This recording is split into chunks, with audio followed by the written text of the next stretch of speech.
Hello everyone. Welcome back to the Huntsworn Hearth Adventures. Glad to be back, glad to be doing this again, and we're on our session 16 for this. So we've been trucking along. As always, multiple ways to support the streams if you enjoy what we're doing today. Just watching is one of them, honestly, but the link in the descriptions for things you can help us by supporting me continuing to do this, honestly. Also, as a kind of note today, we'll be dealing with some sensitive topics such as cannibalism. Not going into too much detail, but just a heads up. If anybody's got some issues with that, feel free to duck out, take a minute, whatever you need to do. These are role-play sessions, and they are highly improvised to a point where they might go a little bit deeper than I always intend. So, just, if you feel uncomfortable, take a break, come back, what have you. It shouldn't go that in depth, but there's a chance that it may. Without further ado, we rejoin our adventurers in their quests through the Feywild.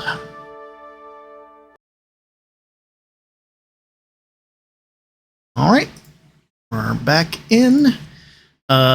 So to go on a little recap adventure, you guys having been requested by Mistrix after a strange mishap with the portal, adventures out to the portal to the Feywild, where you found a creature, defeated it, and unblocked the portal, allowing Adrian and Ursula to escape.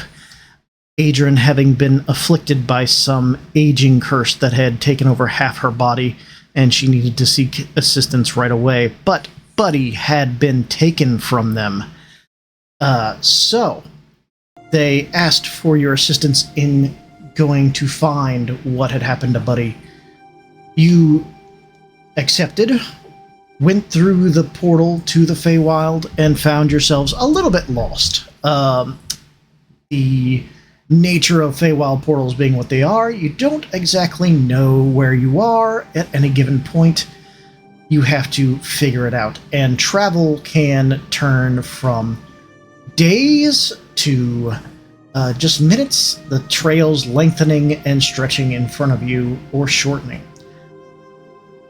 But you're able to find some landmarks, make headway to Oberon's retreat, where you are able to discuss with Oberon some topics, where you might be able to find Buddy, where you might be able to find more information, and a little bit of background on Arendel's quest. From there, you moved on to Titania's palace, the summer court, where you were greeted warmly, but her anger was not unquelled by the events of what happened. Booming voices darking the very Feywild around you, shuddering at her anger at finding out that Buddy had been taken, and that he was trapped within the theater. The theater, a strange, unexplained kind of phenomenon that she explained that there were rules to it. The rules were go with the story, be entertaining, and survive. And that she had no power over what occurred there. With that information, you thanked her and headed on your way. Passing by the Looking Glass, a strange tower on the edge of the shore of the Feywild, looking out onto the Shadowfell, the neighboring plain that sits over a sea of mist. You kind of felt a few of you feeling a good bit of a draw to this Looking Glass, but Buddy and his fate were also within reach, it seemed. Not wanting to delay what might be occurring to him, you decided that it might be better to press on.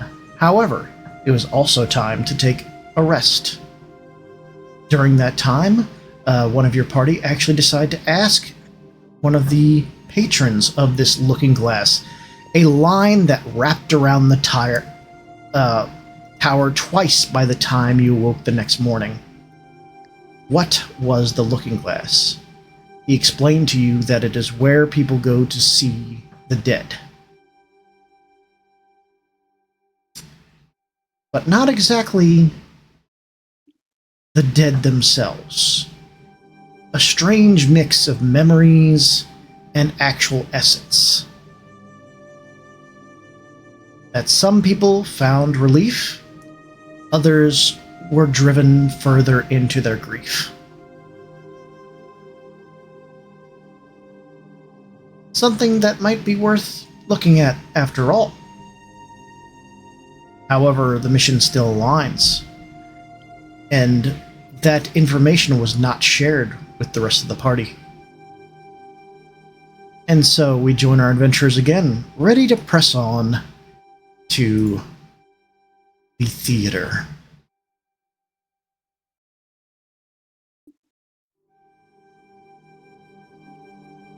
You guys awake in the morning, outside the looking glass, ready to prepare for your journey. Is there anything you would like to say or do before heading off?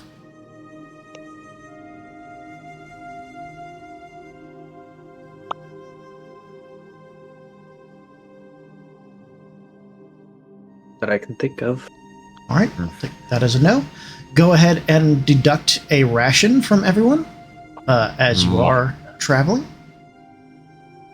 And let's see how far you get today.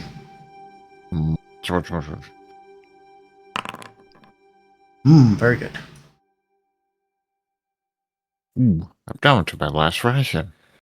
I did not realize that. I apologize. I have some. Well, Okay. we'll worry about that bridge when we come to it.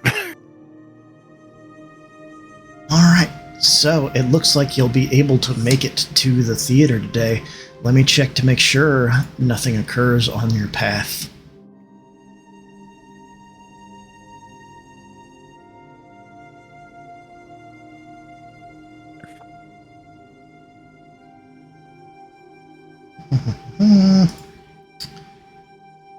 Risk.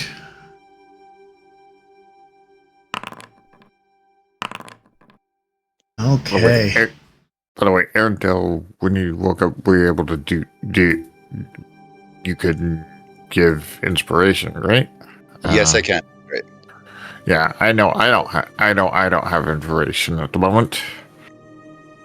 So, Who does not have inspiration? just gotta make sure we do that. I have When it- mine. Yeah. So I will give it to Mooney. Are you all set, or do you need it? I still have mine. Thank you. Oh, so just one. I give Varenge inspiration. All right. Inspiration given.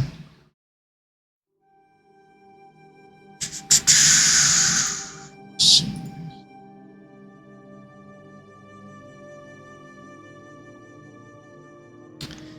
Yeah, we'll use this map again.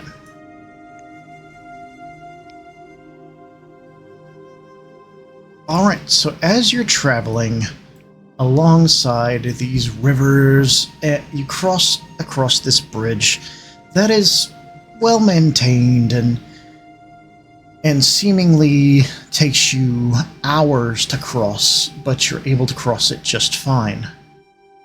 But the little tributaries and things that come off the river lead to more bridges.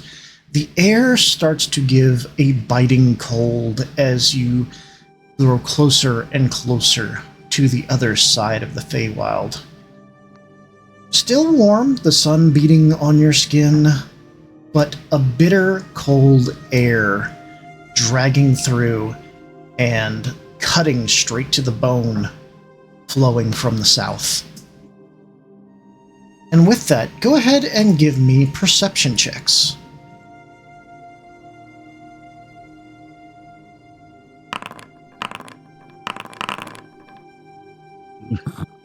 Okay. Let me do a roll right quick.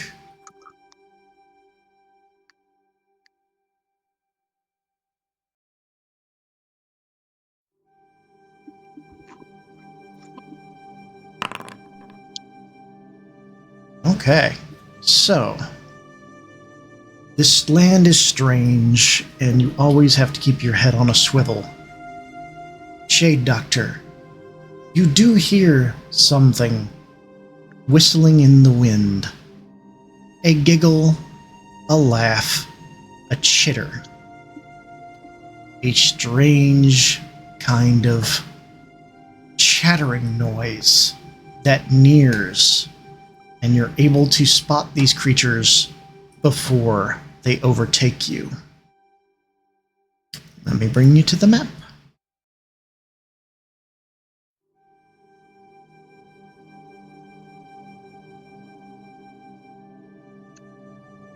As you spy these strange creatures starting to swarm, no eyes to speak of, wings of strange tattered leather, a insect-like body, and just a head full of teeth, chattering.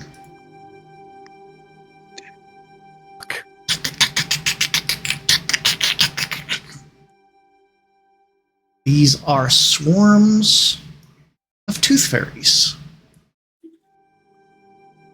Oh. And we will begin our encounter.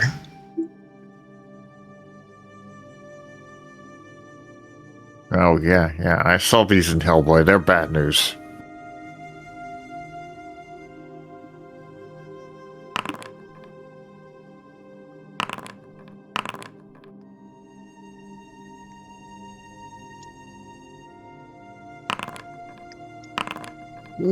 Ugh. Oh. Ooh.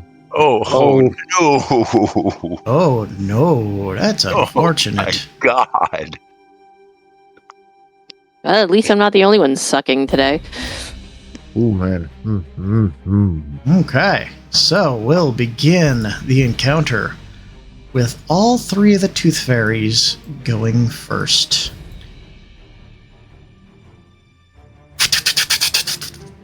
Flying up to Varenge, chittering and jawing. The tail that these creatures have are dripping with a strange kind of poison, and they go to sting at you. That one, however, misses.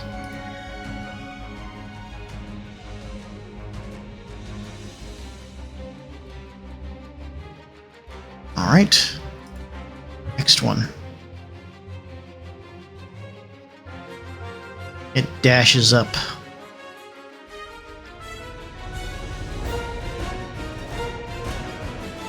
Next.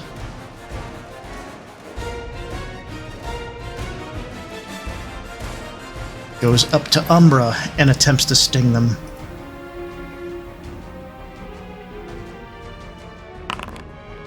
.22 to hit. That will hit. All right. All right. 10 piercing damage, and give me a Constitution saving throw. Right? Nope. I'll use my inspiration to reroll that. Okay. 12, you make 12. it. Okay. You are not stunned. Oof. Good. Orange. Okay, first things first. Blade Song. Okay. And second sidestep here. And I'm going to attack this one with my longsword. Yeah. All right. Okay. God. You swing at the swarm of these chittering insects like creatures. They fly around your blade. All right. Well, I'll do for now. All right, Mooney. Alright, let's see what I want to do. I'm going to... Yeah, this one right here. The bottom one. I'm trying to target it, but it won't let me. There we go. Target this sucker right here. Alright. And I'm gonna go ahead and do a frostbite on it. Okay, Constitution saving throw. It fails. Wow. 10 damage. Good stuff. Yeah. 10 cold and disadvantage on the next attack. Yeah. All right. That'll be my turn. Arendelle. All right. First things first. Bonus action. Mantle of Inspiration. This is going to go to... this is going to go to Shade Doctor, myself, Varenge, and I'm sorry, dear lady, and Umbra. So you guys get 14. Temporary hit points, and you can all use your reaction to move your movement without incurring an attack of opportunity. I'll just move. Yeah, I'm coming over here. I won't use mine. And I'm going to... Just in case. Just in case I need to use my reaction. I'll leave it. And I'm realizing that I did not just give Mooney the ability to get out of here, so I'm going to stay put. And I'm going to action cast Blade Ward. Okay. Do I roll the attack penalty and just apply that to everybody, or do you roll the d4 each time somebody attacks me? Each time they attack you, they subtract a d4 from the roll. So anytime one will attack, we'll worry about that. Okay. Yeah. So it'll be for each individual attack. Okay. All Blade right. Warded. Shade Doctor. Steady aim and shoot the crossbow. Okay. Got the one that's in front of Varenge there that I can in melee with me as well. All right. So 16 to hit. 16 will hit. 5 damage. Okay. And then vexed attack with the chicken dagger next. And another 16 to hit. Damage. And then the sneak attack. And another 12. Okay. So you do notice that it does look like they took the damage, but they did take half when you're like stabbing through the swarm, trying to pick out one or two with stabbing attacks is a little difficult, but it definitely does take the damage. That's 5 plus...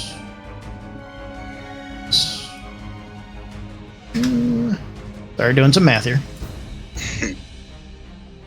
You're fine. And then whenever you're done, and my turn's over because I can't move. 6. Okay. Umbra. All right. I am going to... Where is it? Innate Sorcery. Okay. And then I am going to cast with a 3rd level slot Mind Whip, Okay. which will target, since I am using a 3rd level slot, 2 people. 5, 10, 15, 20, 25, 30. So these 2 are within 30 feet of each other. Okay. So All right. this one up top and this one on the bottom. Failure and failure. Alright, so they will take 8 points of psychic damage, and each of them, on their turns, have to choose between action, movement, and bonus action. Okay.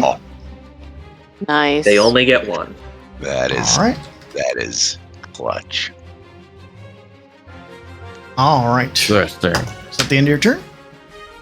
That is the end of my turn, yes. Okay, so this one will choose action. It is going to sting at Varenge. Yeah. Missing. This one Pathetic. will sting at the doctor. 14 will miss. And this one up here will choose movement. It is going to move at you. That is completely Varenge. fine. Right. Well. Let's see. I think I'll focus down on the one that Shade Doctor attacked to make sure that we clear out the ats, because he did a lot of damage. Hey, a critical hit. Nice.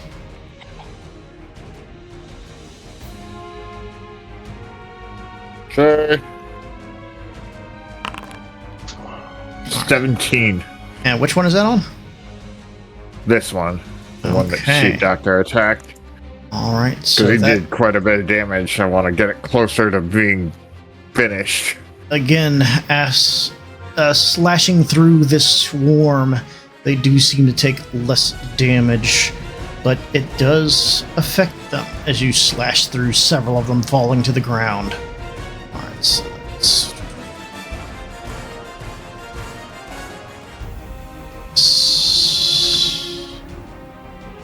Okay. Anything Alright, else? Well, that'll be all. All I'll right. say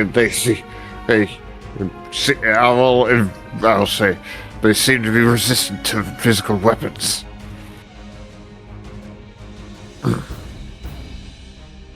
I'm going to Starry Wisp, the one in front of Umbra. All right. Dirty 20. Dirty 20 will hit. 10 radiant. All right. Radiant goes through. And you said it was this one? The one in front of Umbra that I Oh, okay. targeted. All right. Good stuff. And what's your health actually at, Umbra? I am missing 10 health.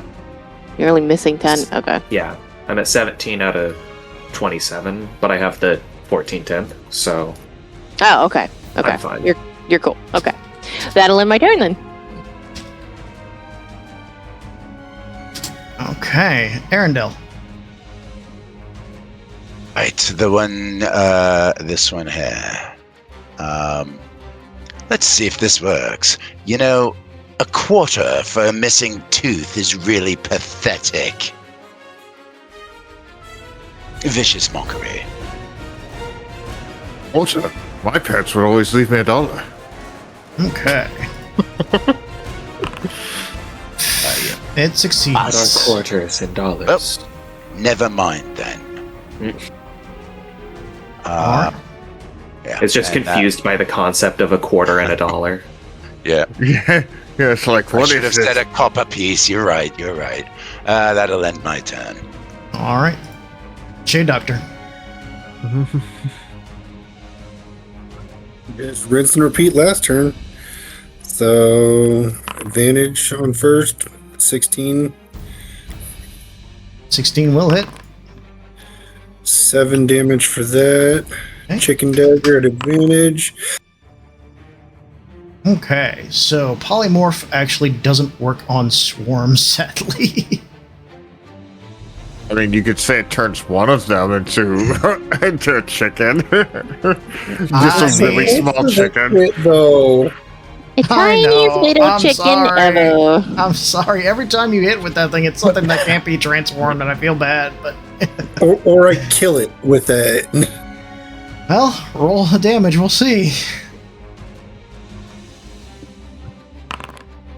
All right, 9, and that's sneak attack damage as well. Very heavy sneak attack damage. All right, so that's Damn. 10 minus. Well,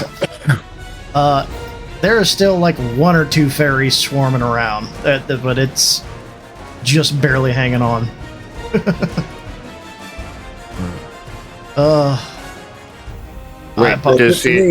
Wait, isn't the dagger of feather prince a magical weapon? So do they resist the magical damage? So just- 2025 doesn't have magical, non-magical things. 2024 is strictly resistance to.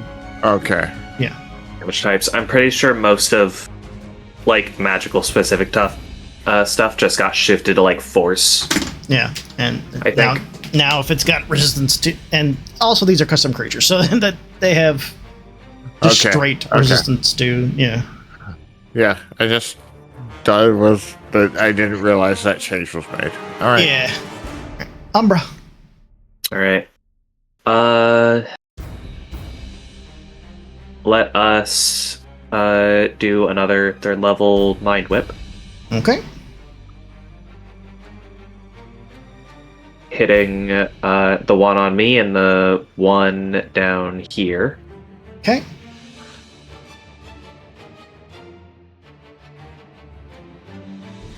All right. Intelligence saving throws. Failure for the one below. Failure for the one next to you. All right. They will take 5 points of psychic damage, All right. 5. and then they have to choose their thing. Also, it didn't really matter before, but they cannot take reactions until end of next turn. Okay. So all It didn't of really the matter fairies previously, are but- now bloodied, and half of Okay. the swarms are gone. All right, and then I'm gonna move.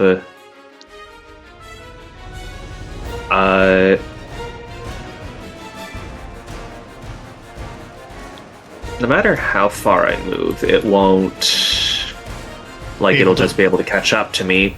But I do want to be able to move just for the sake of not being next to it. And then I'm going to quicken spell Okay. a sorceress burst on the one that's low. All 3 of them are low. This one is the lowest. Yeah, the one that you described as like being about to die. Oh, okay. Yeah. Sorceress burst. 17 to hit That'll hit. for 17 points of psychic damage. Well, yeah. The last 2, just the heads explode as they flutter to the ground.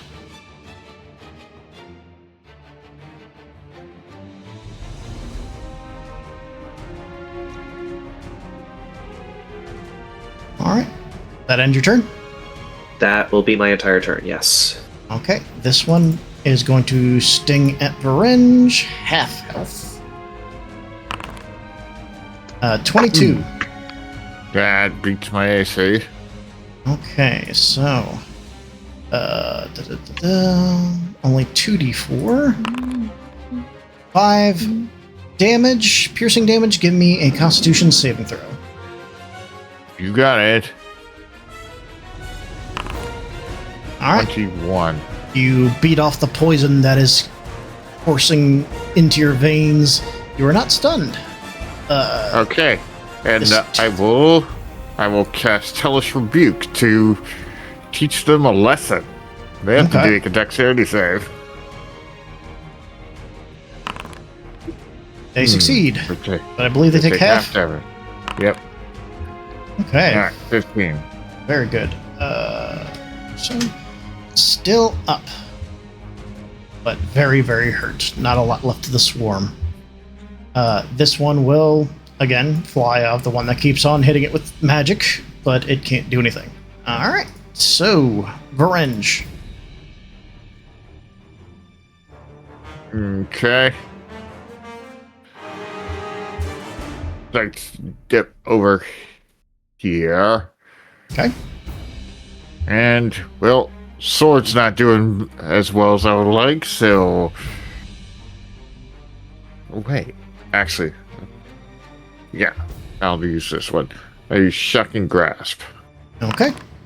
18 will hit. Oh yeah, Shuck and Grasp does more damage now. Alright. 8 damage, the full amount goes through. Just about 1 or 2 of those wretched little fairies left. Alright. I'm done. Alright, Mooney. Okay, the one by Umbra, is it still up? Yeah. Okay. Oh, I'm gonna go ahead and Starry Wisp him again. Okay. 23. Will hurt. 14 14 damage. radiant. Yeah, there's only about 1 or 2 left of the fairies on that one. Okay. And that's gonna be it for right now. Okay, Arendelle. Let's try to get rid of that one. I'm going to viciously mock the one by Umbra. Okay. It fails. There it is. 8 damage is exactly what it had left as the little heads explode and the bodies just crumple to the ground. That's what I'm talking about. They just realized what the exchange rate is for American USD to GP. Anything else, Arendelle? No. Okay. Shade. Going to move Alright. to there. I'm going to shoot. Does 12 hit? Will miss. Well, then I'll come by and I will dagger 15. 15 will hit. Normal. And since I have an ally within 5 feet, I get my sneak attack. Correct. And 15 for that. And the sneak attack does it in, stabbing the last little twitching bug upon your dagger as it crumples and falls dead. Alright. Good stuff. Nasty little buggers. Does everybody still have their teeth? I did not have any to begin with. I think I still have mine. Yeah, it's still there.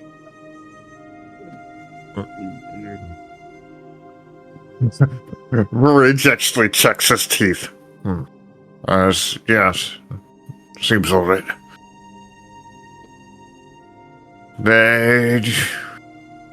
Anybody who wants to can make me a history check if you want. I will. That seems like Ringe's area of expertise.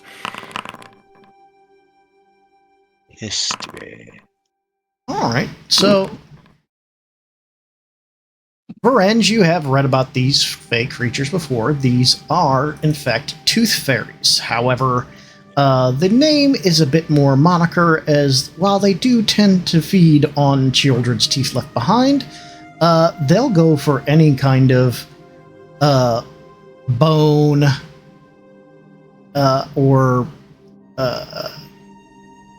calcium-rich kind of part of the body. They tend to stun people with their poison and then gnaw straight to the bone Nasty little things. Was anyone stung? They can cause paralysis. They can cause a bit of paralysis with the stings. Everyone all right? I'm fine. Okay. And with that, you're able to continue on to your journey. Let's see.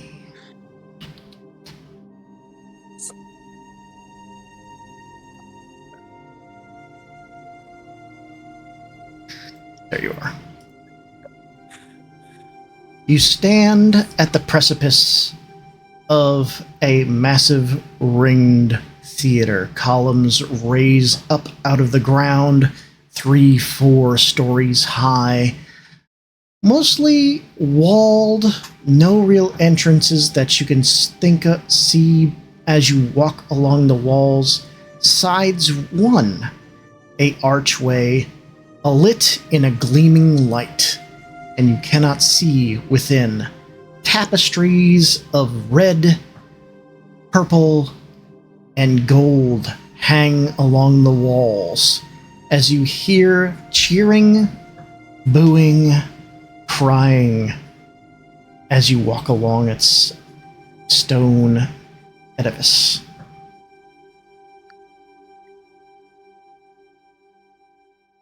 So we just hear all of this? There isn't anyone here that we can see?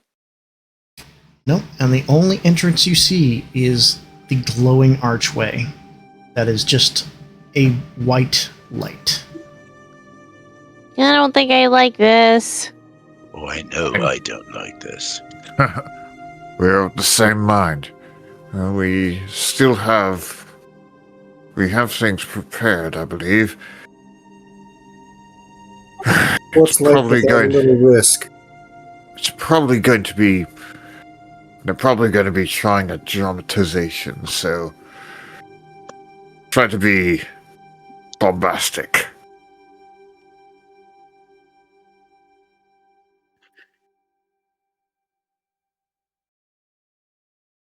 I don't think I can do that, but I'll try. Well, give some flair to anything you do. I'll just try to turn someone into a chicken. That would be exciting. It would be a nice twist.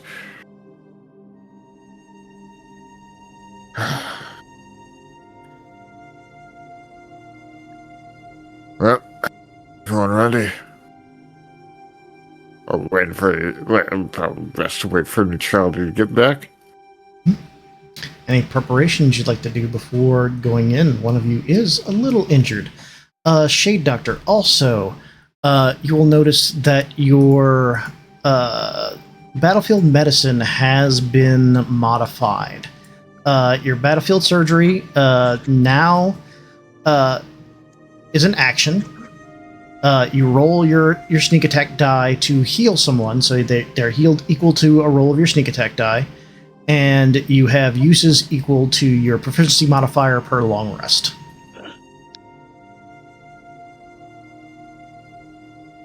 So that's been beefed up quite a bit. Yes.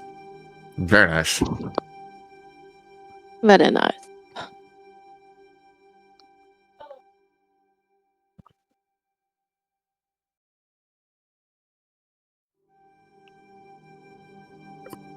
Yeah. Something I could do in preparation is I could use disguise self to make. But I don't know, that might be more interesting in doing in the theater. Because I'm not sure above board how this is going to play out. I had to step away. What's happening? So you're at the edge of the theater. It is a walled edifice with only one entrance glowing in a white light. You really want to bid me? Well, we have come all this way.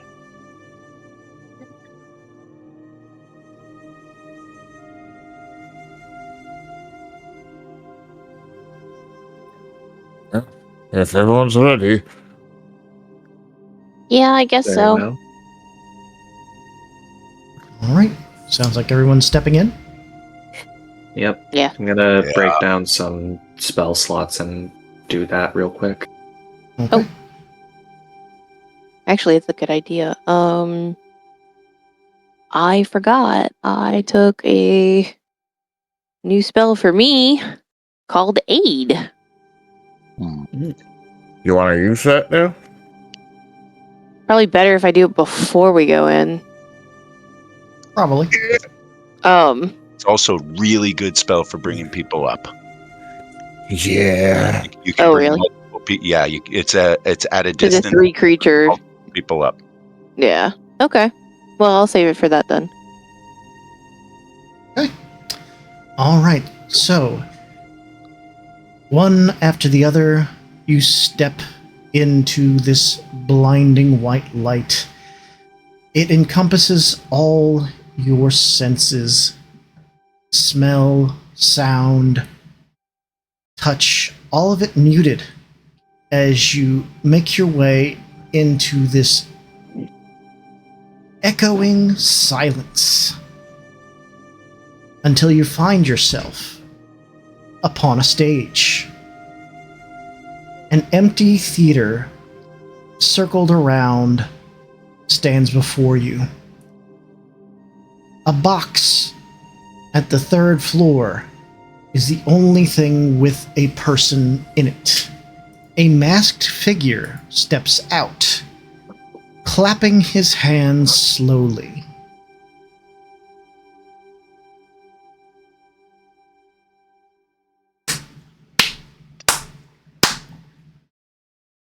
Ladies and gentlemen, our actors are here. I, the Marquis Il Ghiaccio de Naselli, present to you the theater. 3 stories of trials that mortals shall play for us. A design of comedy or tragedy, decided upon by their performance. Let it be well and known to all that if tragedy conquers this day, the Queen of Snow and Sorrow shall eke out a little more from this land. The tables shall turn, but if they successful, a friend they shall save, and home shall be on their way.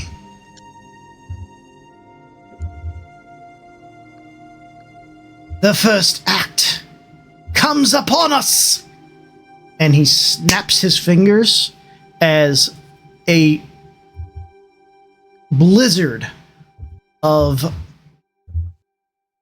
almost gray petals flit around you and summon you into a different scene.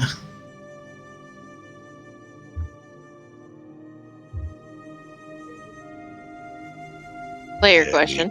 Mm-hmm. He specified Queen of Snow and Sorrow, so would my character know who that's referring to, being that she is Yeah, their ancestry? it's what they call the Queen of the Unseelie Court. The Yes, Queen of the Winter Court. I know, I was asking. Yeah. Because Queen Mab is a... Yeah, they don't call her Queen Mab in this world. They call her Queen Auril. Auril. Okay. Yeah, Okay. Auril. But they mostly refer to her to the Queen. It's actually the Queen of Ice and Sorrow, or Ice and Wind. Oil is Fae? Yeah, Unseelie Fae. That's the important part. Okay. Oil is a Fae? I thought Oil was the deity. Both a deity and a Fae, kind of. What even is a god? Yeah. And 5e mixes these deities Yeah. and whatnot, all kinds of ways. All right, let me find my notes on this. There we go. We didn't take a short rest before coming in here, did we? You did not. Oh. Okay. You insisted you were fine. Act 1. Be upon us. The Court of the Cat. Excuse me. Someone get a latest pointer. Was that cough in character or in No, IRL? that was in real life. Okay. Sorry.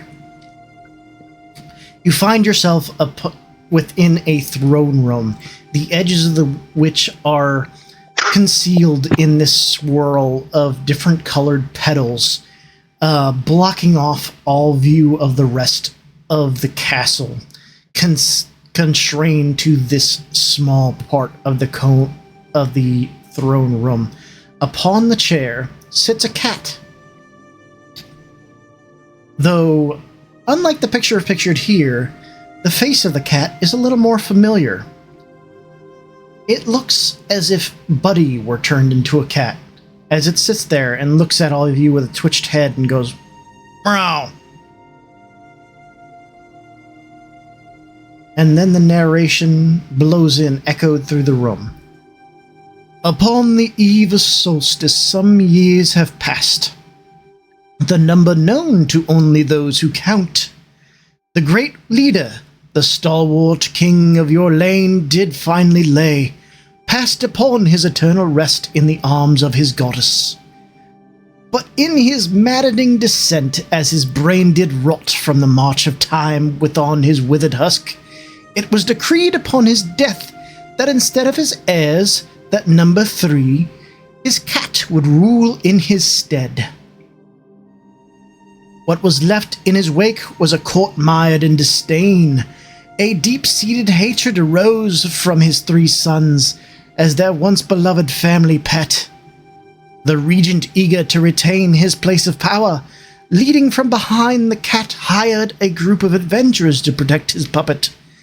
Perhaps an accident would be in its future.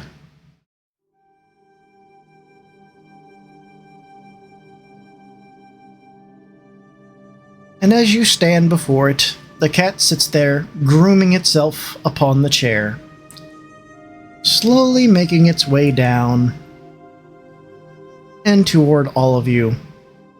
Meow. Meow. Alright, it's alright. We're here. We'll Meow. protect you. And it slowly starts to wander around. No. Grabs it. I've got to grab him. No. Give me an athletics check to grab the cat. Yeah. That sounds about right. I think I would like to speak with animals.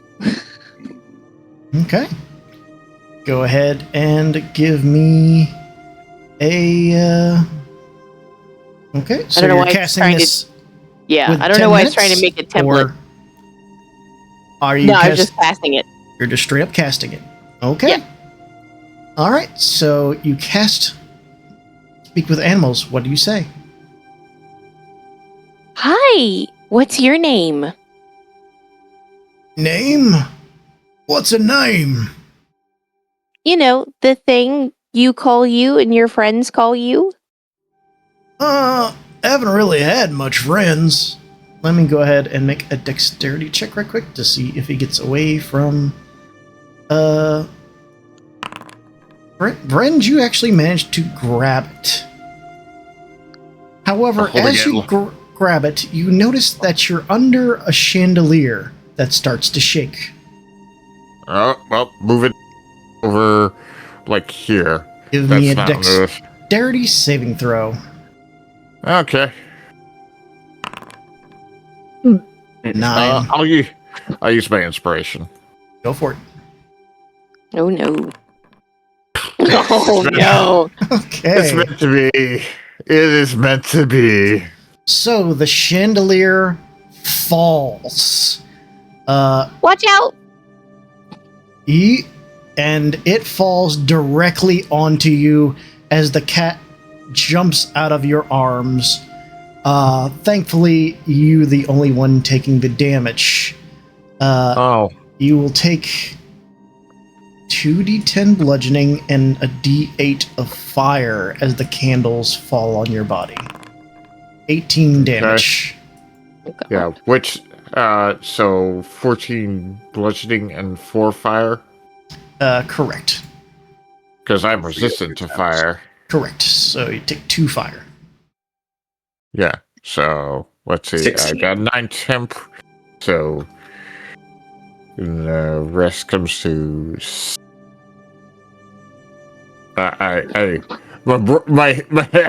I'm bad at You brain. would take 16 total damage. If you have 9 temp HP, then you would take 7 health damage.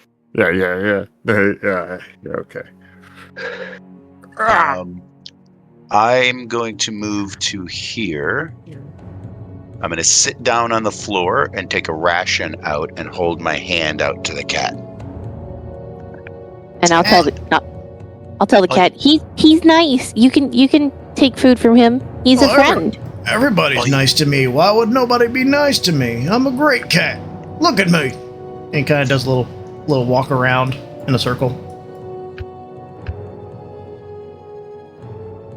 I mean, I didn't know if you were one of those very snooty cats that doesn't like people.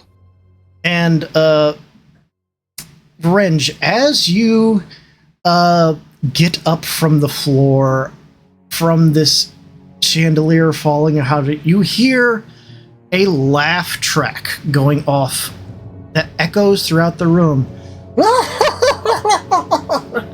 A crowd of people laughing as you stand.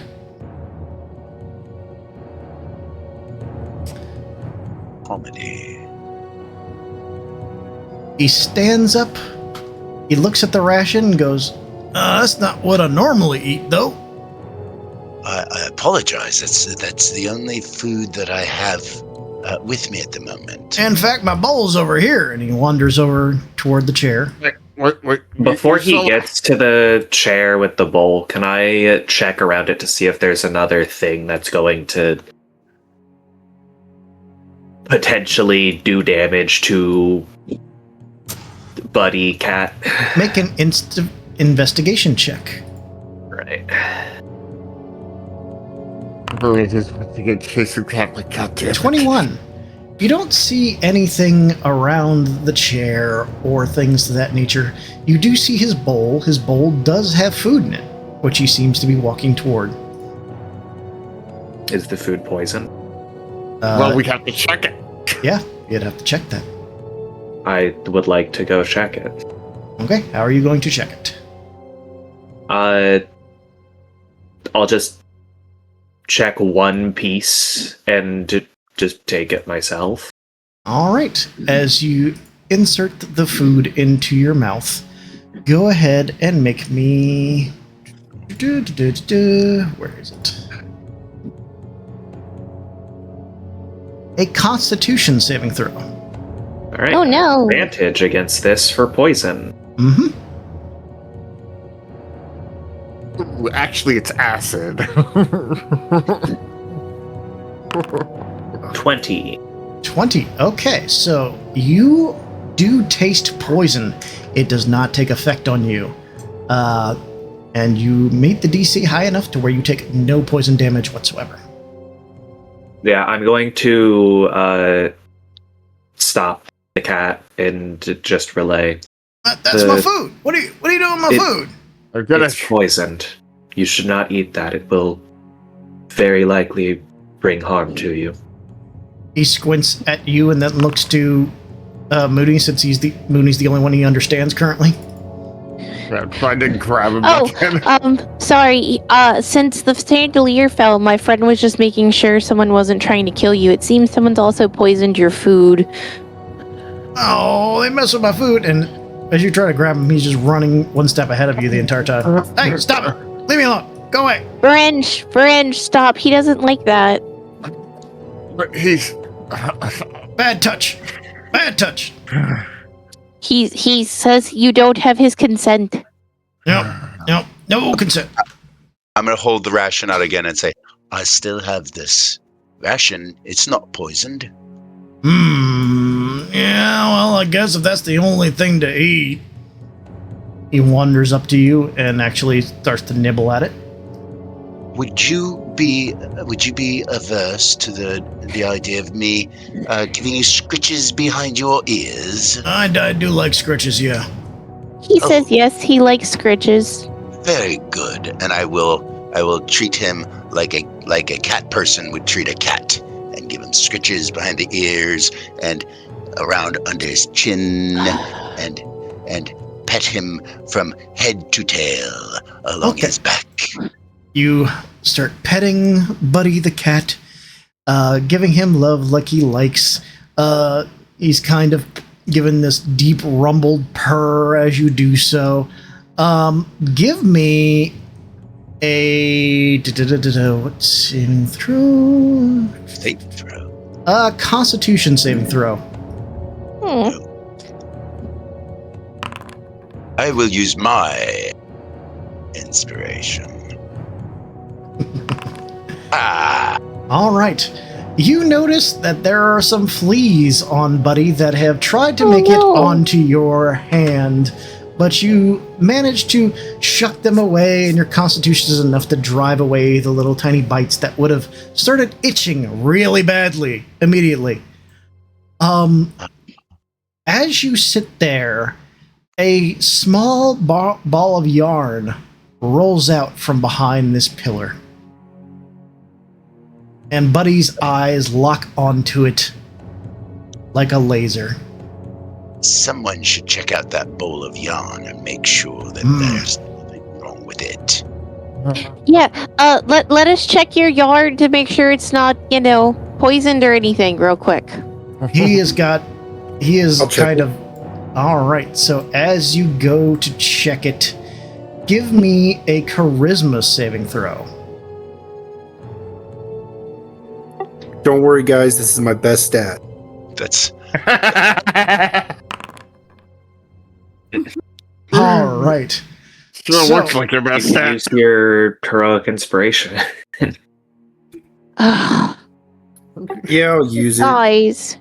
Okay. But 16. Okay. Oof. So you restrain yourself from picking up this yarn as it animates and starts to try to wrap around the nearest person. Are you guys going to attack it?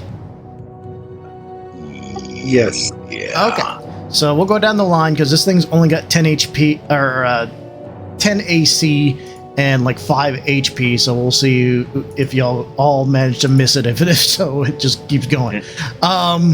So we'll go down the line.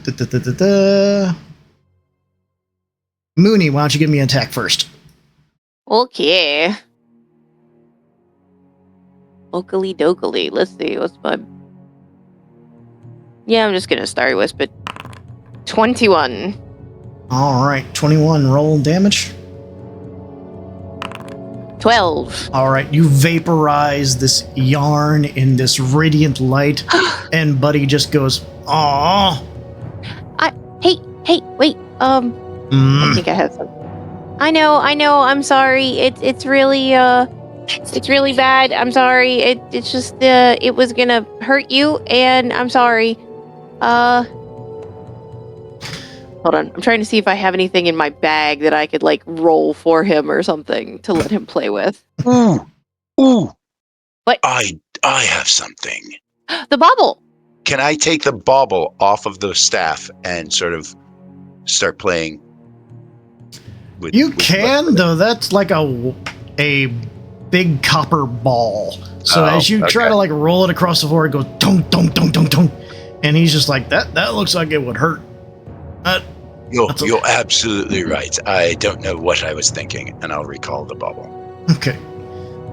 Well, this is an off day, and he just starts walking toward his throne. Ooh, I can clean your food for you. Oh, you can clean my food. Yeah, I can purify it. I mean, and I make had it- that.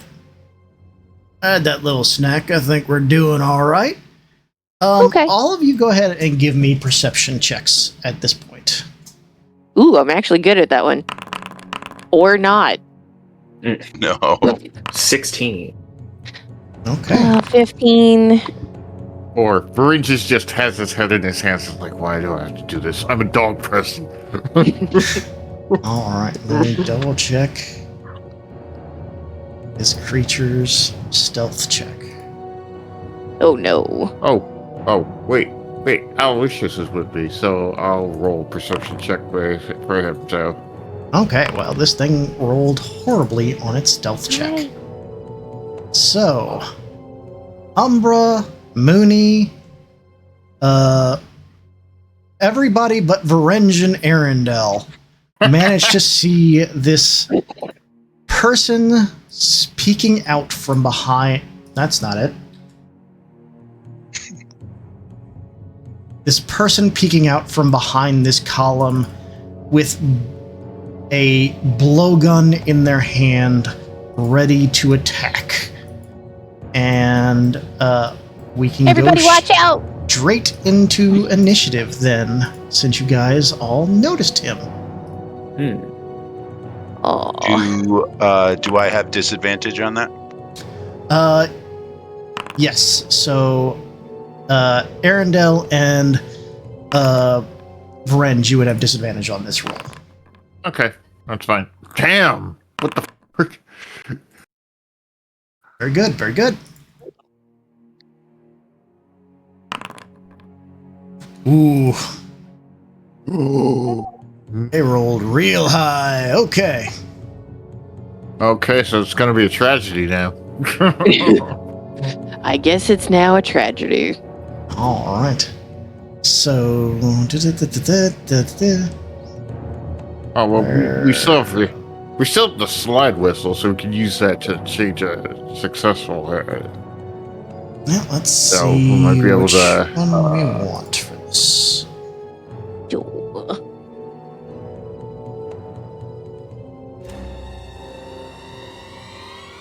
Oh, sorry.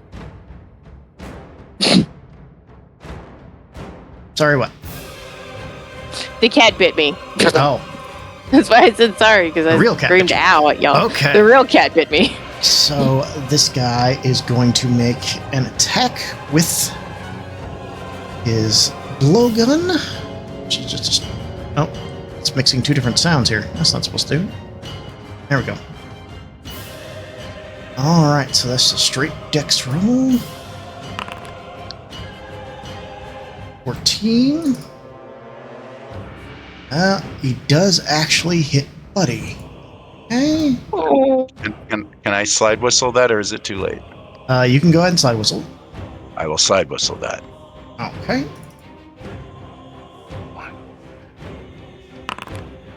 Okay, that does fail. Oh, He turns, hearing the whistling sound, and kind of angrily stares at all of you, and then realizes he won't be able to do this quietly. All right. So he is going to rush up. Let's see.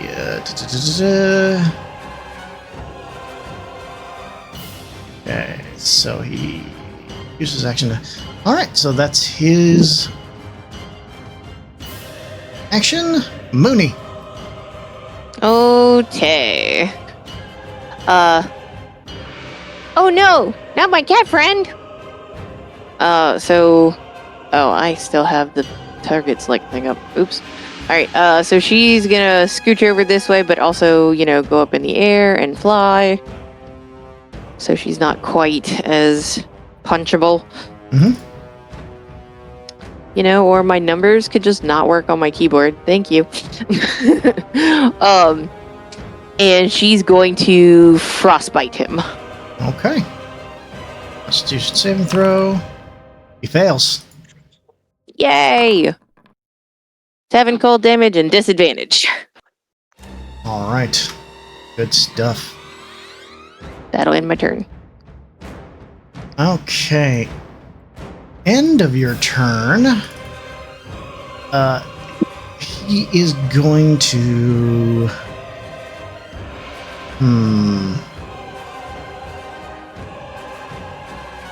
No, you're thinking. That's not good. Yeah. Nope, he's gonna save it. Go ahead, Veringe. I like the sound of that. Anyways, I'm going to hit him with a Mind Sliver. Okay. So he needs to make an intelligence saving throw. He succeeds. Okay. Alright, well, I'll enter my blade song Okay. and walk right up to him so to disrupt any ranged attacks. And that'll be my turn. Okay. End of your turn, he is going to attack you with a poison blade as a legendary action, stabbing. Yeah, I'd like to see you try. 11. Doesn't he have Fails. disadvantage? Oh, well, yeah, he fails regardless. Yep. Alright. Shade Doctor. I'm going to...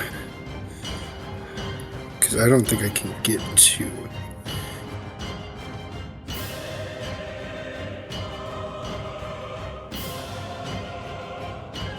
No. Okay, so I'm just gonna take steady aim. Okay.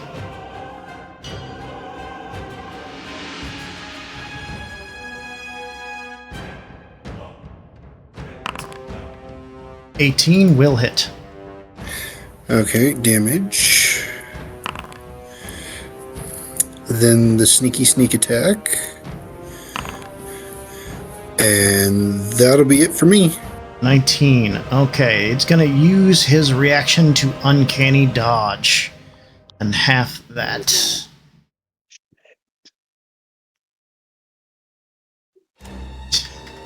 Okay.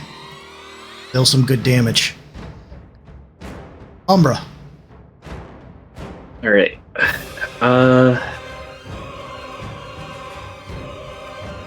Would this be in the latter half of the day, by the way? Yeah. Okay. Just making sure to mark off another spell slot for Mage Armor for when the first one would have run out. Gotcha. Okay, so, let us use Innate Sorcery and cast...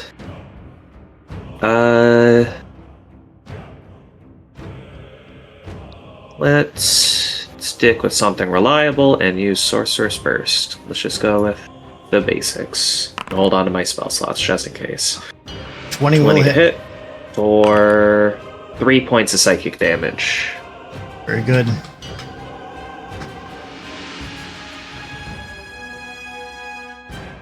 All right. Arendelle. All right, I'm going to move to here to try and start getting between him and Buddy. Can I? Is it going to take any action economy to shout something to Buddy? No, but he doesn't understand you. Doesn't understand me. I'm going to shout it anyway. Buddy, hide! And I'm going to cast slow on the bastard trying to kill a cat. Okay. Okay, I'm not sure which one to hit. Cast spell. And I can do this on... I can choose who I slow, so I can just put it down in the middle here and not worry about attacking anymore. Really, there's no save or anything. It's just a... Oh! You alter time each target. Oh, wisdom save. Yeah, There we go. Save. Creatures of your choice. Okay. So I'm just going to drop it. 21. Oh, you little son of a... Do you have the slide whistle? that only works against attacks, I think. Yeah. Can I check that real quick? I believe so. double check. Disadvantage on saving throw or attack. Okay. No. Yes, Look at nice that. call. I thought it was just attacks. Okay. He's going to make it again. Come on. Yeah, 5. baby. All right. He's going to use his first legendary resistance, Mm. but that does not Okay. affect your slide whistle. It still considers it as going through. Nice. But All right. Well, the slow does not take effect, unfortunately. But it that did was- burn a legendary resistance. Yes. Yeah. That was my action. I have a cantrip bonus action. Oh no! You know what? How far away is everybody? All right, I'm going to do it again. Sorry, Shade, you're out of range. I'm going to do Mantle of Inspiration on the 4 of us that are myself and the 3 that are closest to me. Okay. You do not have to replace if you still have more. Yeah. 10 hit There you points go. in it, but Yeah, all you can move if you want. And I'm going to use my reaction to move just far enough to get in between this horrible beast and Buddy. Mm-hmm. All right. End of I your... am also coming up for that. Okay. I mean, are you going to be moving at all? Yeah, it's probably a good idea. Why is it? Oh, it still thinks it's my last turn. Okay, that's fine. So 30 foot. This is. You know what, let me just do it mainly. 5, 10, 15, 20, 25, 30. Okay, so I can make it here.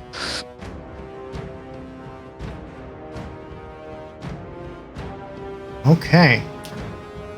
End of your turn. He will activate his third legendary action point to do a cunning. He will move up to its speed without provoking opportunity attacks. And he is going to basically run up, jump over you guys, and go between you guys and the cat. And it's his turn now. Is there anything anyone would like to say to him to try and provoke them? I'm gonna tell Buddy to run. I'm just going to say, you must be pretty pathetic if you can't deal with us and your only thing that you could possibly do is attack a cat. Give me persuasion. Lord. Could I argue intimidation instead? Go for it. Yeah, because we're trying to get him to come Yeah, fight like us. So Make him Nah. feel small and kind of poke at his pride a bit. Okay. And Virgin just said, yeah, run, coward. Okay. That'll be a Ooh. 26. All right. You've persuaded him to concentrate his ire on you instead of the cat. He will make 2 poison blade attacks against you. 25 That'll hit.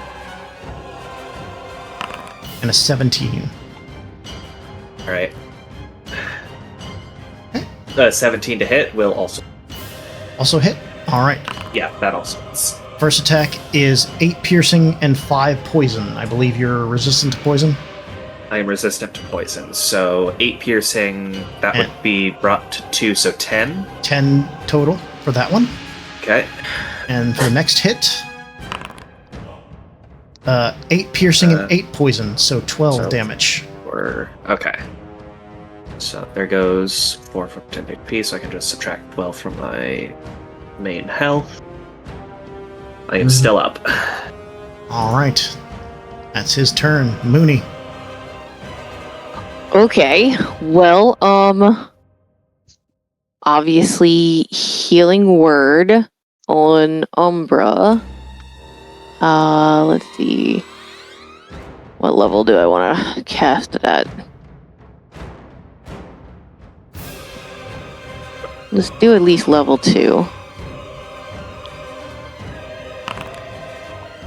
So 14 You an healing extra, to Umbra. remember an extra D4 for your sickle. Oh, that's right. My sickle, yeah. So that's going to be 15 in total for Umbra. And then my action, I'm going to yell at Buddy, run, that guy's trying to kill you. And then I'm going to frostbite the assassin. Okay.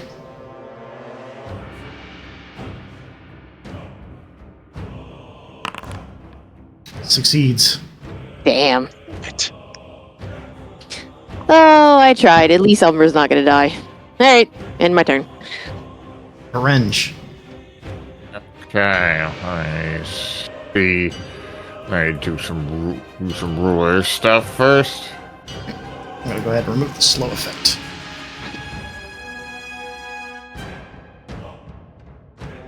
Okay, that works. All right, I'm gonna go right over here, and I'm gonna say, now you stay away from him. I am going to cast a little something called Thunderwave. Okay. And I'll put the measurement template here, so only he's in it. Okay. Constitution saving throw. He succeeds. Oh my god. Well, he at least still takes half damage. Takes 2 damage. Okay. Okay, and let's see, do I have any let me just double check for bonus actions.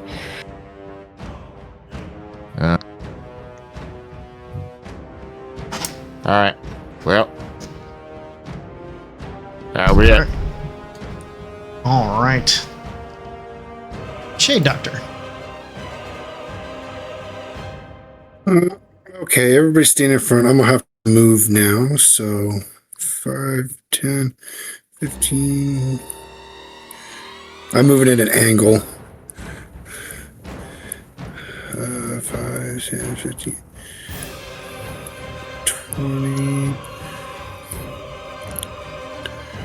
That would be 30 right there. Okay, and then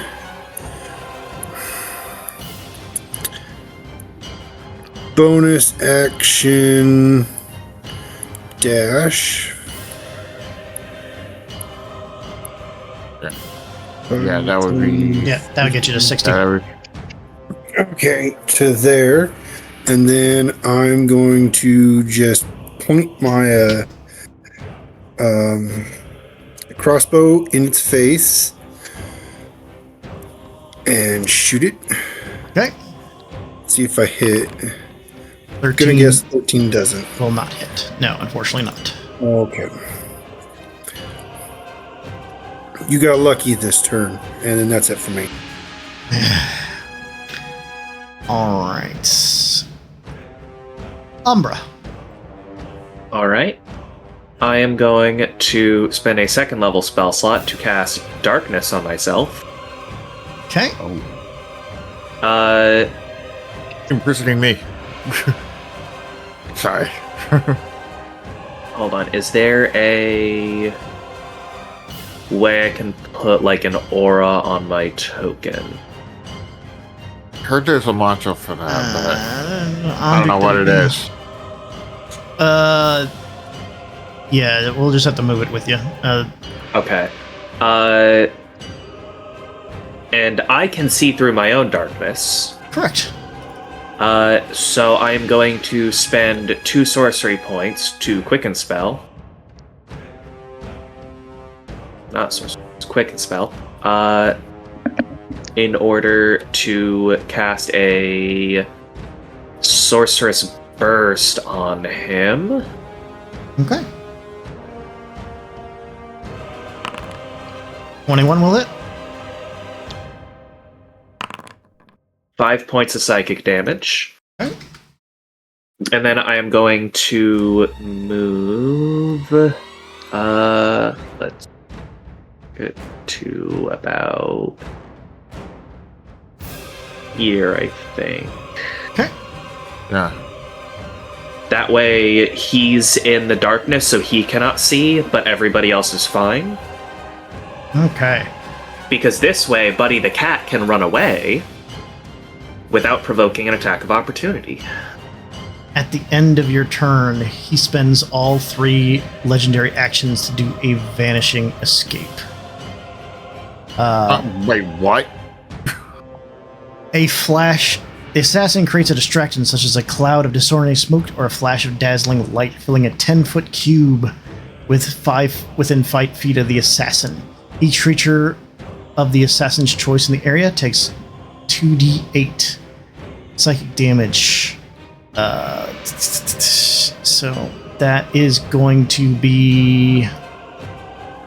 By the way, is Buddy the cat supposed to be an initiative? He is not. Okay. So, read this right. 10-foot cube within 5 feet, so not including him. So, let's see. You two or you two? Let me roll a dice real quick. Okay, that will be Arendelle and Shade Doctor. I will need to give you. Oh no, it's not a save or anything. You guys just take 2d8 psychic damage. Fun. Yeah, he used all 3 of his legendary actions. So you take 9 psychic damage, and he is currently invisible.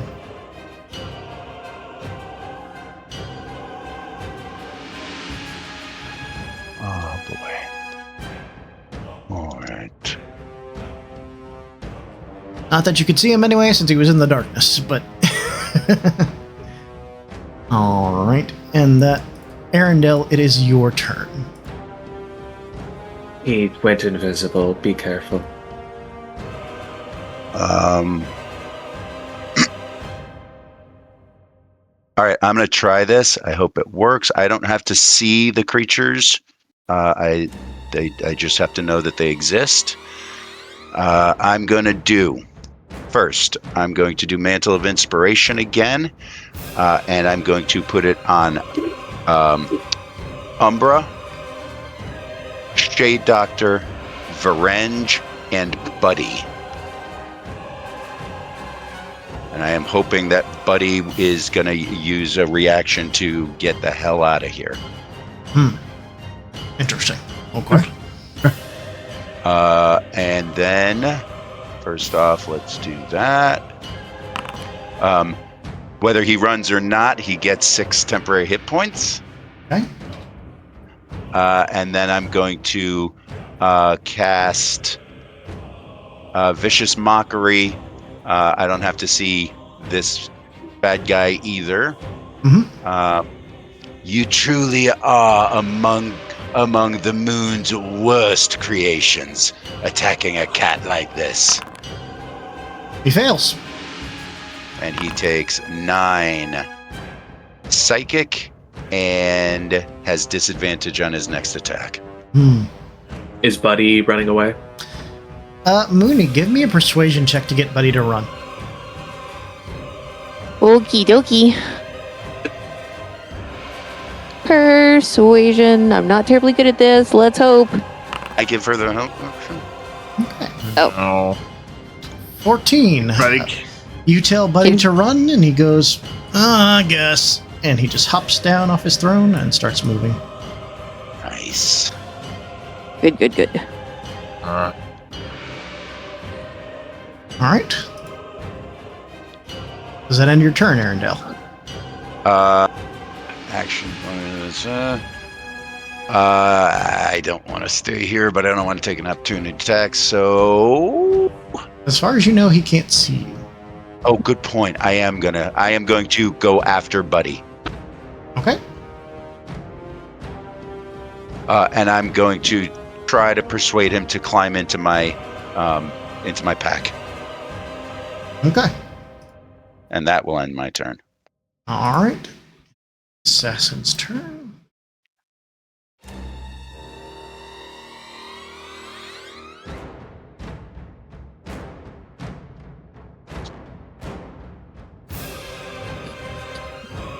All right.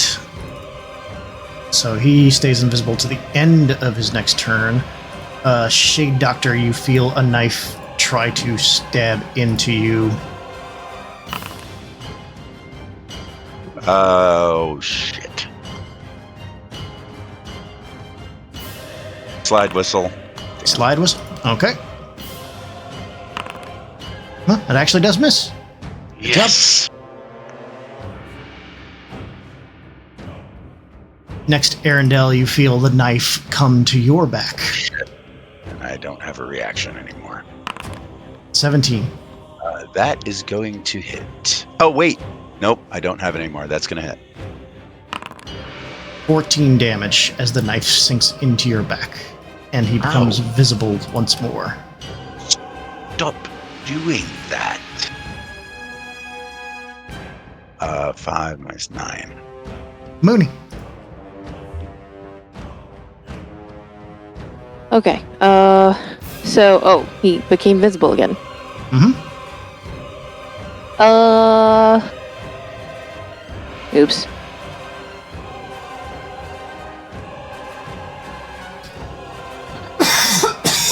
Okay, well, I'm gonna Starry Wisp the little sucker so he can't go invisible again.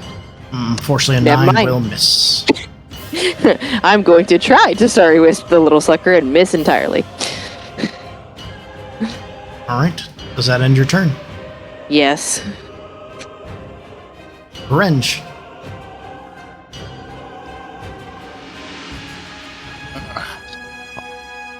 Right. No more game. Alright. No more games.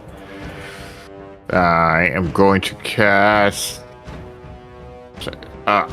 Flaming Sphere.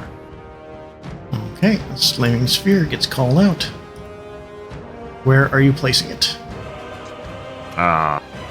He gave me an emanation. Yeah, don't worry about it.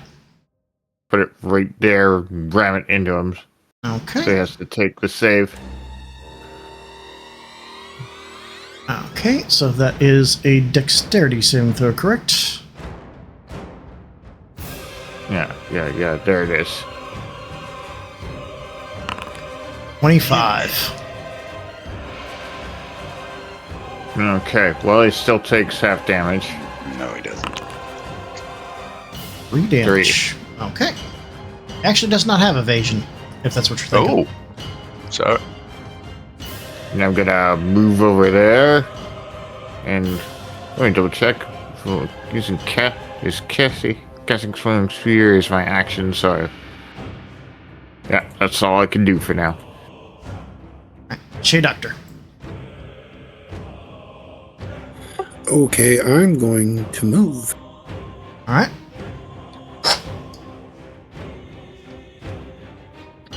To there, I'm going to shoot him. That'll hit. 7 damage. And then I'm going to chicken dagger Come on. him at I'm on that advantage. 20. Damn it. 1 So shy. Still hits them.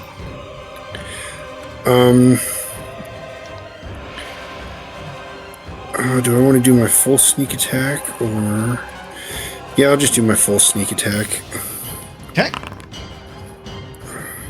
All right. What's Alright, let's do the the? damage with the dagger. Yeah.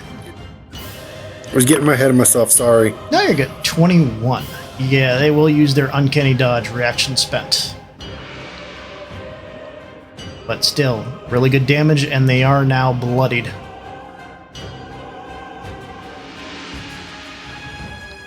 And then that's it for me. Okay.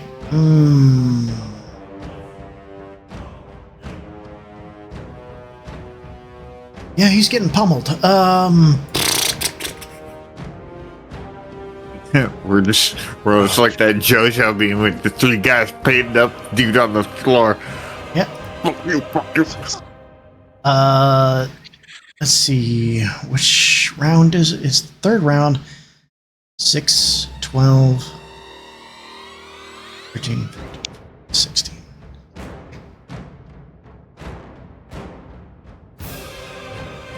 Okay, so it is going to use its 3 actions, 3 legendary actions for the Vanishing Escape again. This is going to be God damn it. on Shea Doctor and Varenge.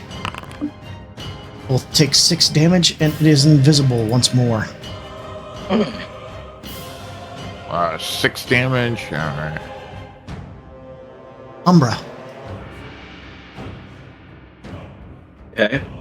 I am going to spend my action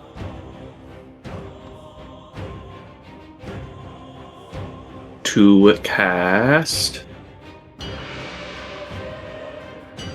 Wither and Bloom. Okay.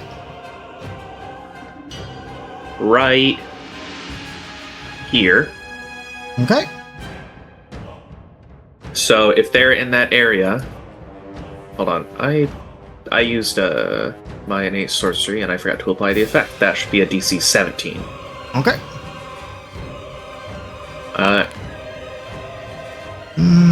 And you're just casting this at first level? Or second level? Second. Yeah, just Okay, second level. they fail. That will be 9 points of necrotic damage, and then who wants the healing die?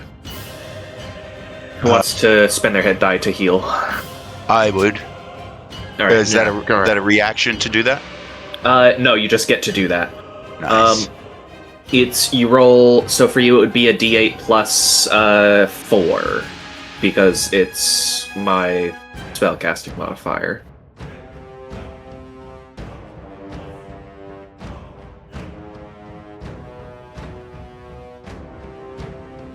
Oh wait, is it just one person gets it? Just one person gets it. Then it should probably be Varenge, not me. Okay, then. If Vrenge wants to, he can spend a D6 plus 4, yeah. I got it. Alright. Yeah. Okay. And then I am going to...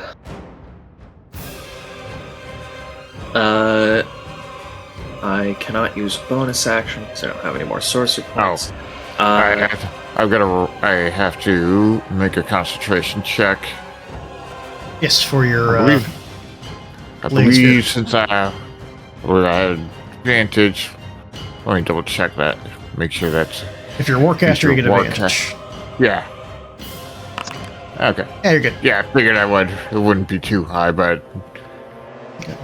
Gotta stay honest. Umbra, are you moving or are you staying there? I am going to move... oh wait, no, that's just to the left of the flaming sphere.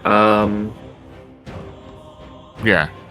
Is there a good spot I can get to that includes that spot? I don't want to put you guys in this. Let me look. Yeah, not unless you can get down here some kind of way, but I don't think you can get far enough that way. No.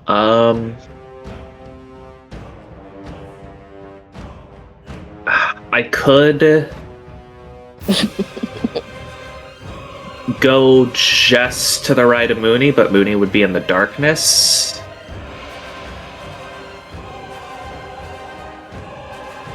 I don't know, do my goggles work on magical darkness? They do not. Yeah. I'll just... I mean, you can do it if you need to. Like, don't... Yeah, I'm gonna come over here, because I want to keep him in the darkness and keep forcing him to that's fine. try and move. Okay. Yeah, no. I'm fine with being in the darkness. I'm not gonna die. And also in case Arendelle wanted to, like, back up or move anywhere. Alright. Arendelle. Alright. I am going to attempt this. Was I able to, while we've been fighting this thing, tell what kind of species? As far as you can see, it looks human. All right, I'm going to give this a shot. I don't have to be able to see to do this either. I'm going to assume that he went invisible but did not move from where he was, and I'm going to cast Sleep on that spot. Okay.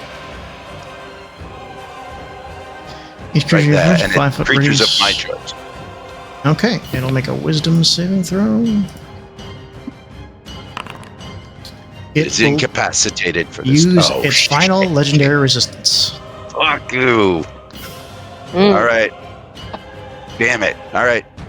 Well, Well, use he it. doesn't have any more legendary resistance. Oh. Oh, no. That's a... Yep. All right. That was an action. I'm going to bonus action cast Blade Ward on myself. Fair enough.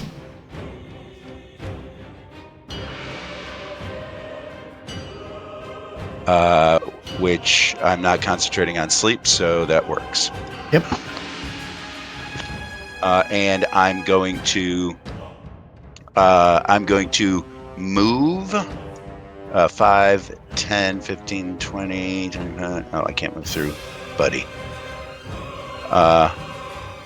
And I'm going to kind of, buddy, come on, boy, come on, buddy. Come here. Come on. Come here, buddy. Come here. Leave your handouts and to provide a more. I know cats. You hear low giggling from the crowd. Come on, buddy.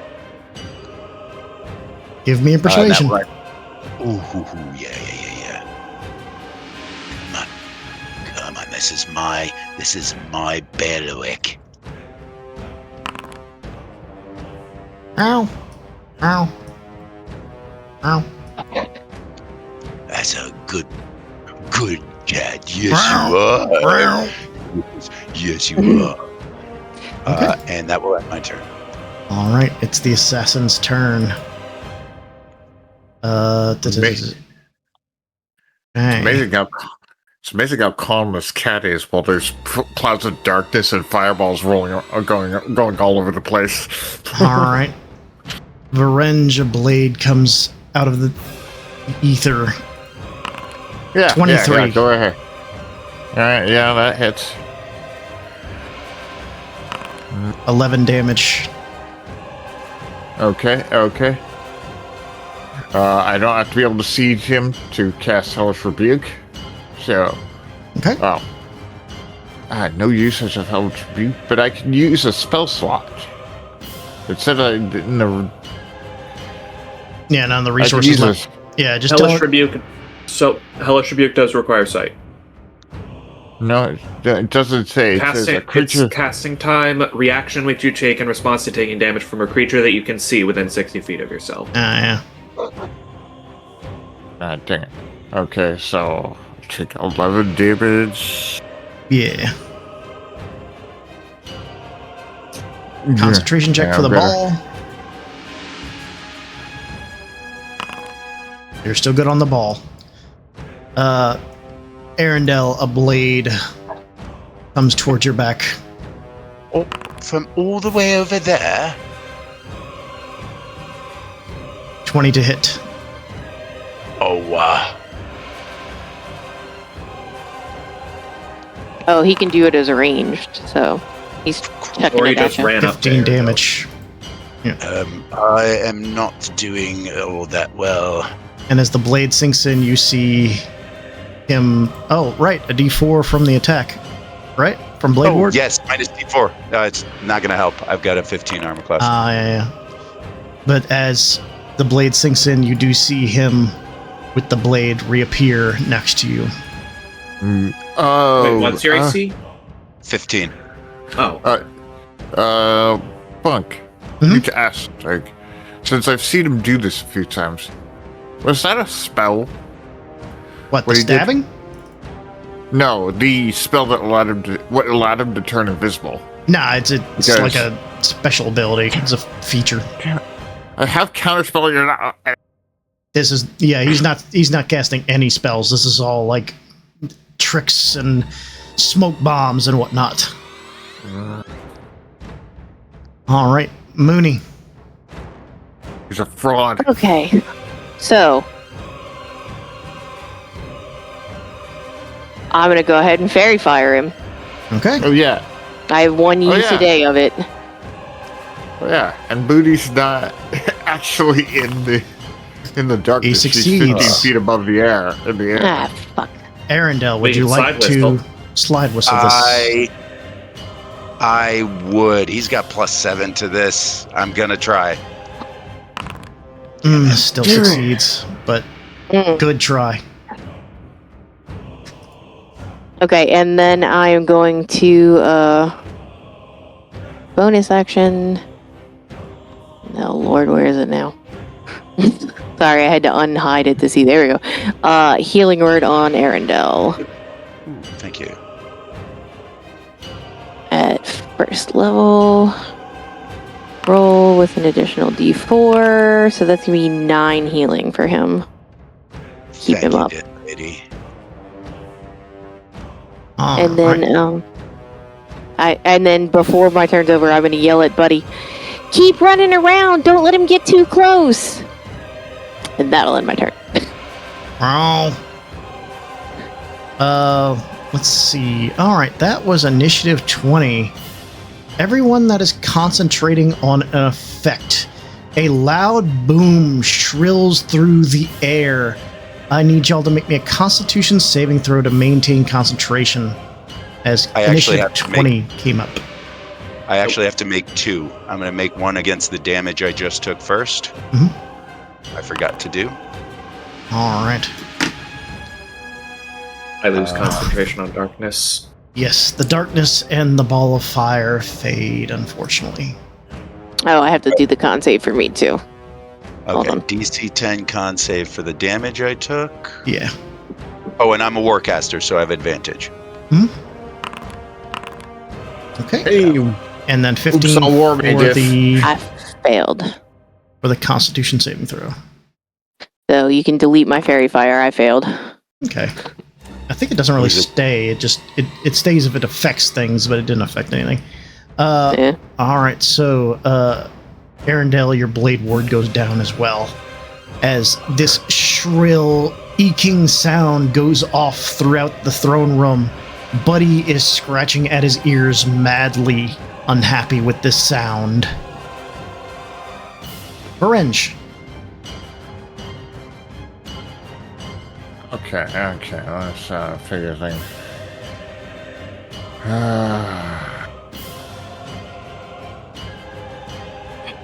Let's see. Trying to figure out what the best course of action is with my spells. I have a bunch I can do. Alright, well, let's hit him with a mind sliver. Okay. Mind sliver it is. He fails. And he has no legendary resistance to AMR. Correct. 6 effective damage. And he'll sacrifice, and he'll subtract 1d4 for his next saving throw. Good, good. And I'll move right there between him and the cat. All right. Shade Doctor. Okay, I'm going to move up.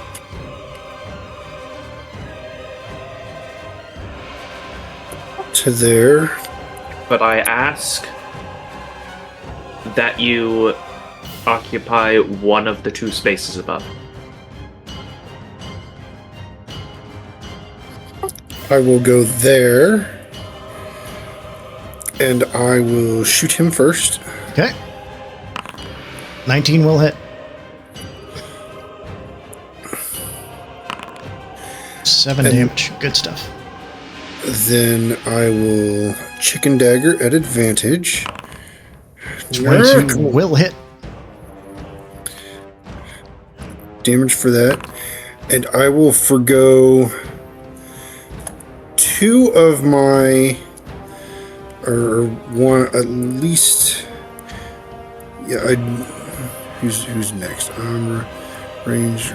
I will forgo 1 and poison him. Attempt to poison him.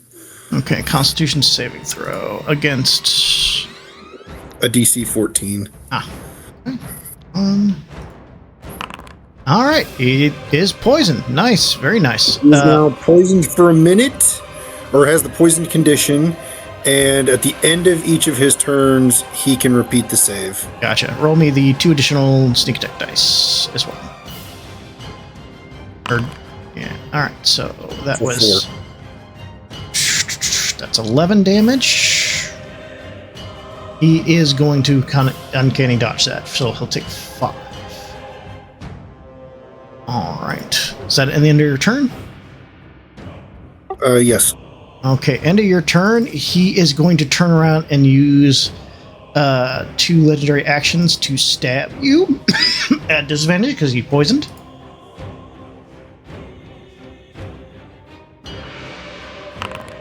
Failing. And then he will use his last cunning act. He will use his last legendary action to use cunning and move away without incurring opportunity attacks.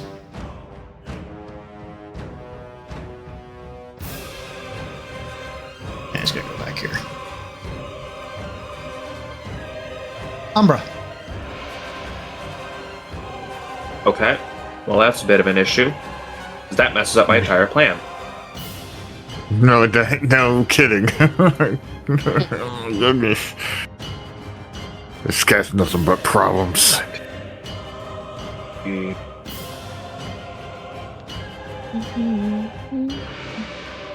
Yeah.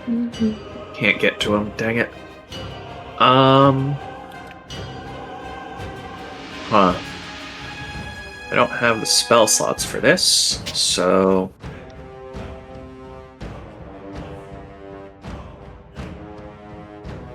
Alright.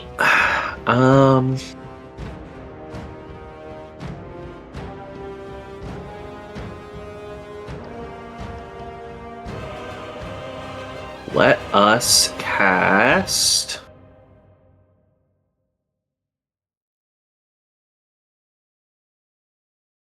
Man, that really messed me up. Okay.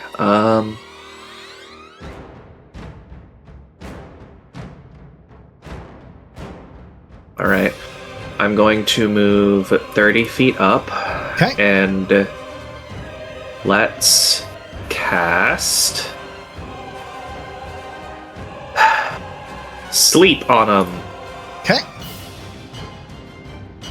All right. Wisdom saving throw. Yep, time now. He fails. He's incapacitated. Alright. And then at the end of his next turn, he'll have to make another save or be unconscious. And if someone does damage to him, it does snap him out of it. So, All right. If someone does damage or somebody hits him. takes damage or someone within 5 feet of it takes an attack action to shake it out of the spell's effect. So just damage. Okay. All right. Arendelle. All right, I'm going to step to here. I'm going to call Buddy. Come here, Buddy. Come here. And I'm going to prepare a bouncing bauble staff attack for if he saves against the sleep. Okay. All right. Their turn. They will make the wisdom saving throw. 16. I believe you're... Fail. Fail. He falls asleep. Don't forget the Constitution to shake off the poison.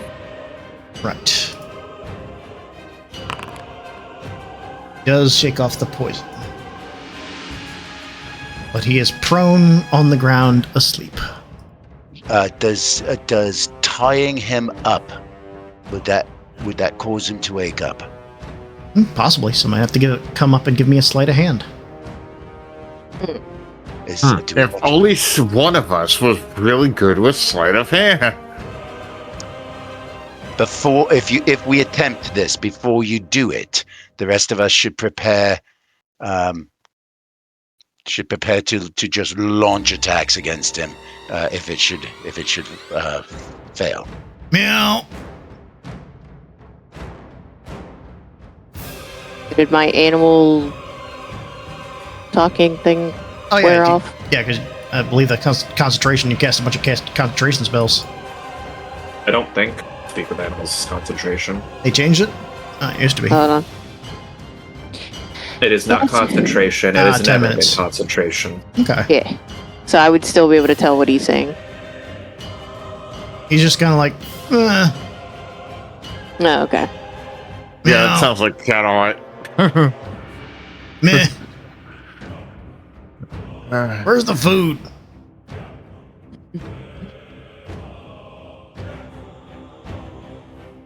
Starts licking himself. Okay. I'll y'all hold doing? out another ration. What are y'all doing? okay. Let's see. Guessing we're all planning on who- going up and Who preparing is? stuff. Okay. Yeah. Who's the best? Who's the best sleight of hand bonus? I have a Not I. +3. What's Shade Doctor's sleight of hand? +9. Yeah, Okay. you're the one. Yeah. I gotta prepare a mind sliver for if he wakes up. I would like to fly over to him and prepare to use my octopus to blind him if he wakes up from sleep Okay. due to Shade Doctor. I would like to move up next to him and prepare to stab him. Okay. Please position yourselves accordingly. I am exactly where I want to be. Actually, I'll move over here. Oh yeah, Nice. Buddy's a hostile creature. I'm gonna stuff squid him. If I were to stay where I am, would I be able to hit him despite Shade Doctor being Yeah, where just he is? recalling it would be a bit of a problem, but that's fine. Shade, if you could do this from, say, here, that would be Okay. spectacular. Perfect. All right. Shade, go ahead and give me the sleight of hand check.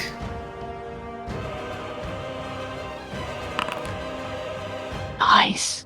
With a 22, you take a rope and start fastening his arms together in this deep and tired knot, making sure that it's tight and unable to get apart. As applause come out from the crowd, gentle and satisfactory. Applause! Applause! Yes! The adventurers hired to be protection for the cat that would be keen did so thwart the ever-growing assassination plot upon the king cat, and thus the kingdom remained under the watchful eye of the regent, unfortunately falling to ruin as a cat led. But our tale is one of comedy, one to befall us now. The first of 3 tales has concluded. An intermission comes upon us. Though and wait, our actors, what kind of rest do they require? Shall we intermission for short or intermission for long? 3 tales, only 2 intermissions, 1 short, 1 long. They must make their choice.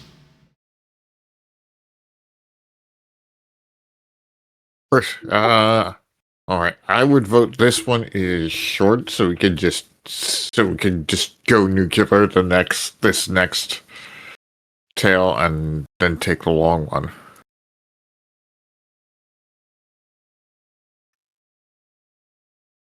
I Yeah, particularly held back because I didn't know if we would get rest in between these acts. George. Oh. I don't have Buddy's recharge token. I already used mine. Oopsie. I'm good with either. Is there a difference between taking a short or long rest? What long? resources you get back? Yeah. Anything I mean- aside from that? Of like, are we good to just long rest here? As Yeah, far we as you know, all you know is what the voice has told you. You would get a short or long intermission between the tales of your choice. Yeah. I'm fine with short. I'd vote for short if anybody else. I do too. All right, I'll make do with a short rest. The actors had chosen for short rest. Lo, hold in 1 hour till curtain. Meow. And Okay. Buddy, disappears. Buddy, give us our tokens back. Fucking hate cats. Okay, I'm gonna use my light. wild resurgence to restore a spell slot. The light Yeah, turns and- and the assassin also disappears. Yeah, and I'm going to use Arcane Recovery. Let's see. And I'm using Sorceress Restoration. Get 2 sorcery points back. Alright, I'm going into this Hold on, with hold on. 2 sorcery points and a 3rd level spell slot. Yes. So, Arcane Recovery. I get spell slots. Well, knowing we'll get a long rest after this, I'll go ahead and actually start So they using more spell slots. Got it. I'll get myself a level 2 spell slot back and a level 1 spell slot back. Yeah, my plan instead of the sleep initially was going to be casting fear on him. Mm. That's why I was like, hey, Shade Doctor, can you move up one? Yeah, right. Because otherwise he would be in the cone for fear. Hmm. Yeah, congratulations, guy. That was a particularly nasty one with 2 legendary resistances, 3 action points, legendary action points, and some nasty layer effects too. Can I cast a spell during our short rest? You certainly can. What are you trying to cast? False life. Yeah. I don't need a measurement template. I get all of my bardic inspirations back on a short rest, so there's that. All right, so I have 10 temp I HP. gain nothing. So, Excuse me. While we're short resting, I'm in a bio. BRB? Yep. Yeah. Do y'all want to take a little break? Yeah, that'd be great. All right. Let's take a little Sure let's take thing. a little 10-minute break, guys. all right.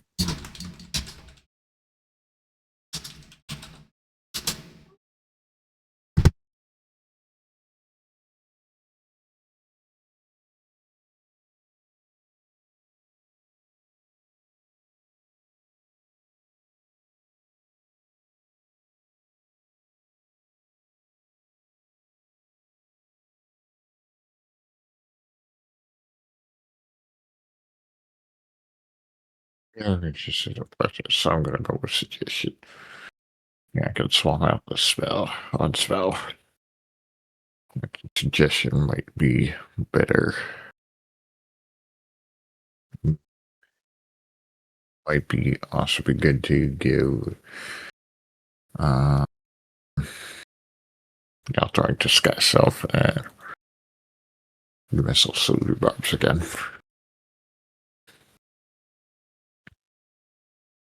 Or can I only do that once? Let me double check the ability.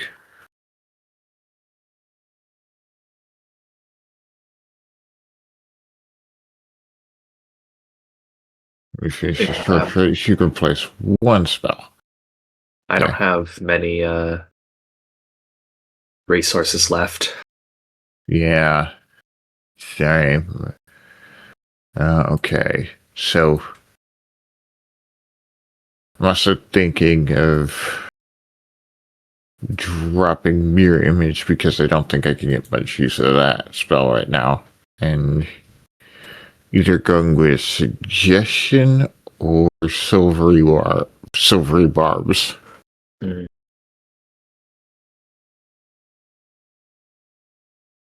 Which do you think I should go with? I could swap out one spell. Silvery barbs we're not getting as much use out of. It takes a slide whistle. I mean, couldn't you stack them? Yeah. And there's also, and silver barbs could also be used. Other things. And silver barbs give some an advantage. Yeah. Yeah, so much better than suggestion.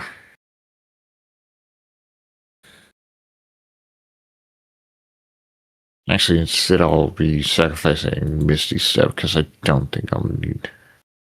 No, what I'll sacrifice is I'll sacrifice False Life because I've already cast it on myself. No, Disguise Self. Alright, so I dropped Disguise Self and swapped that out for Sword Bars. Keeping Mirror Image because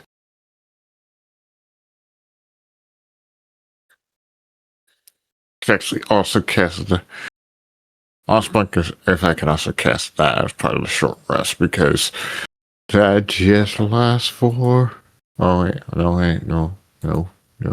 That lasts for 1 minute, so never mind. Well, whatever.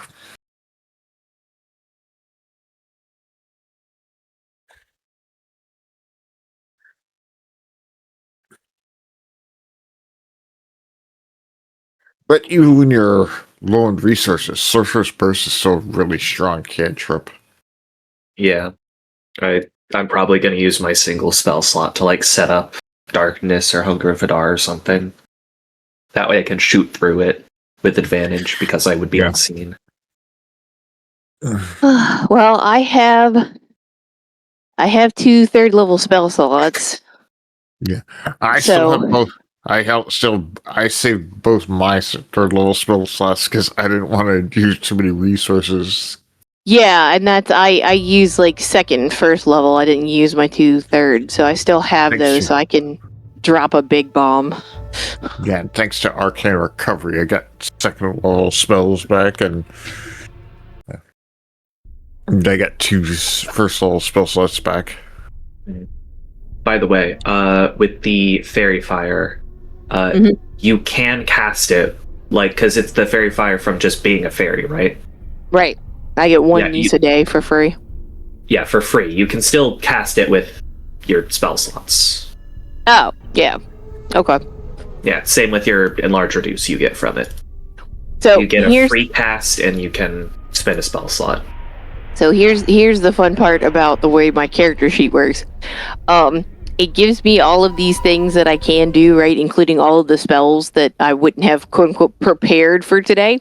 If I filter it by what I have prepared, I can't find that spell because it's not a prepared spell. It hides it from me.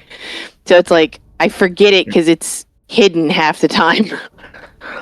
Got it. Yeah. And that's why I was like, wait a minute, I know how to make him light up. It's not Starry Wisp, it's Fairy Fire. Oopsie. Yeah. You could just set them as just always being prepared. And then just set them as that. Yeah, I'd have to like or put them in your favorites. Yeah, I'm gonna have to put it in my favorites because it doesn't like the spot to click for prepared doesn't exist. It's under the at will at the top. Damn it, I keep forgetting the Manticore Spike Cloak. I'm going to have to get rid of that because I keep forgetting to use that fact. Yeah, that's always like, hey, I got the squid, I could blind him. Would it be beneficial for me to pick up any other kind of thing as far as like resource wise? Because I really all I do is run up, stab, or shoot something. That's all I do. I got nothing else.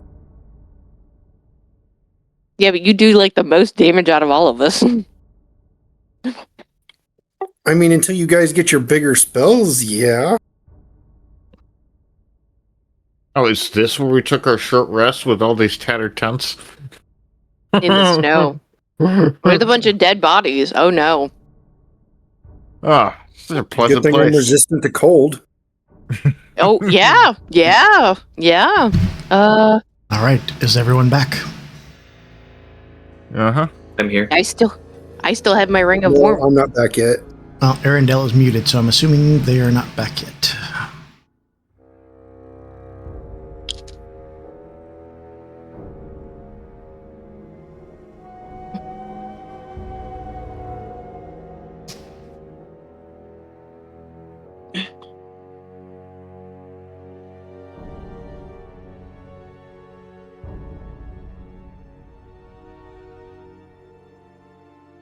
Let's see.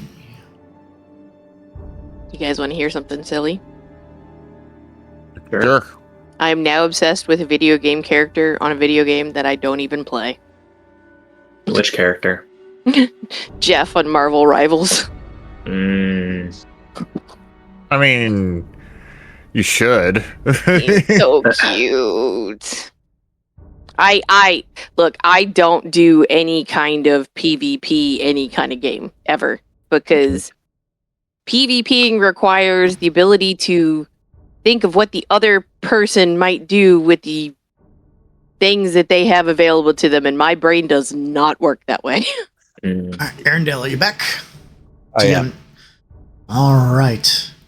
So, as your hour fades, the swirling leaves overtake and surround you, blocking out your vision, and then turning into cold snow. As your vision appears once again, you find yourself in a ruined camp. Ice and snow cover everything. A biting cold soaks into your bones the instant that you arrive. As the narrator comes over once again.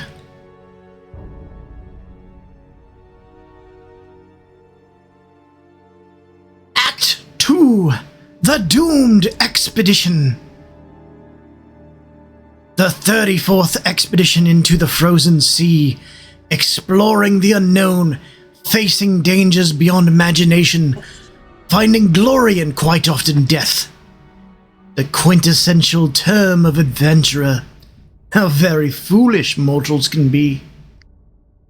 Upon the folly of finding such accolades, one such group did venture into the cold, the frozen, the vast, unending hungry jaws of nature, as to spit in the eye of our goddess herself, only to be brought low and beaten, not by monstrous apparition, not by some dragon they sought to steal the hoard, but simple arrogance and the unwavering fury of nature herself. Supplies dwindling, their way lost, they crouch around the dimming flame as their comrades' bodies rest freezing in the snow, pure survival in the white. I'm sensing a hint of bias in the narrator.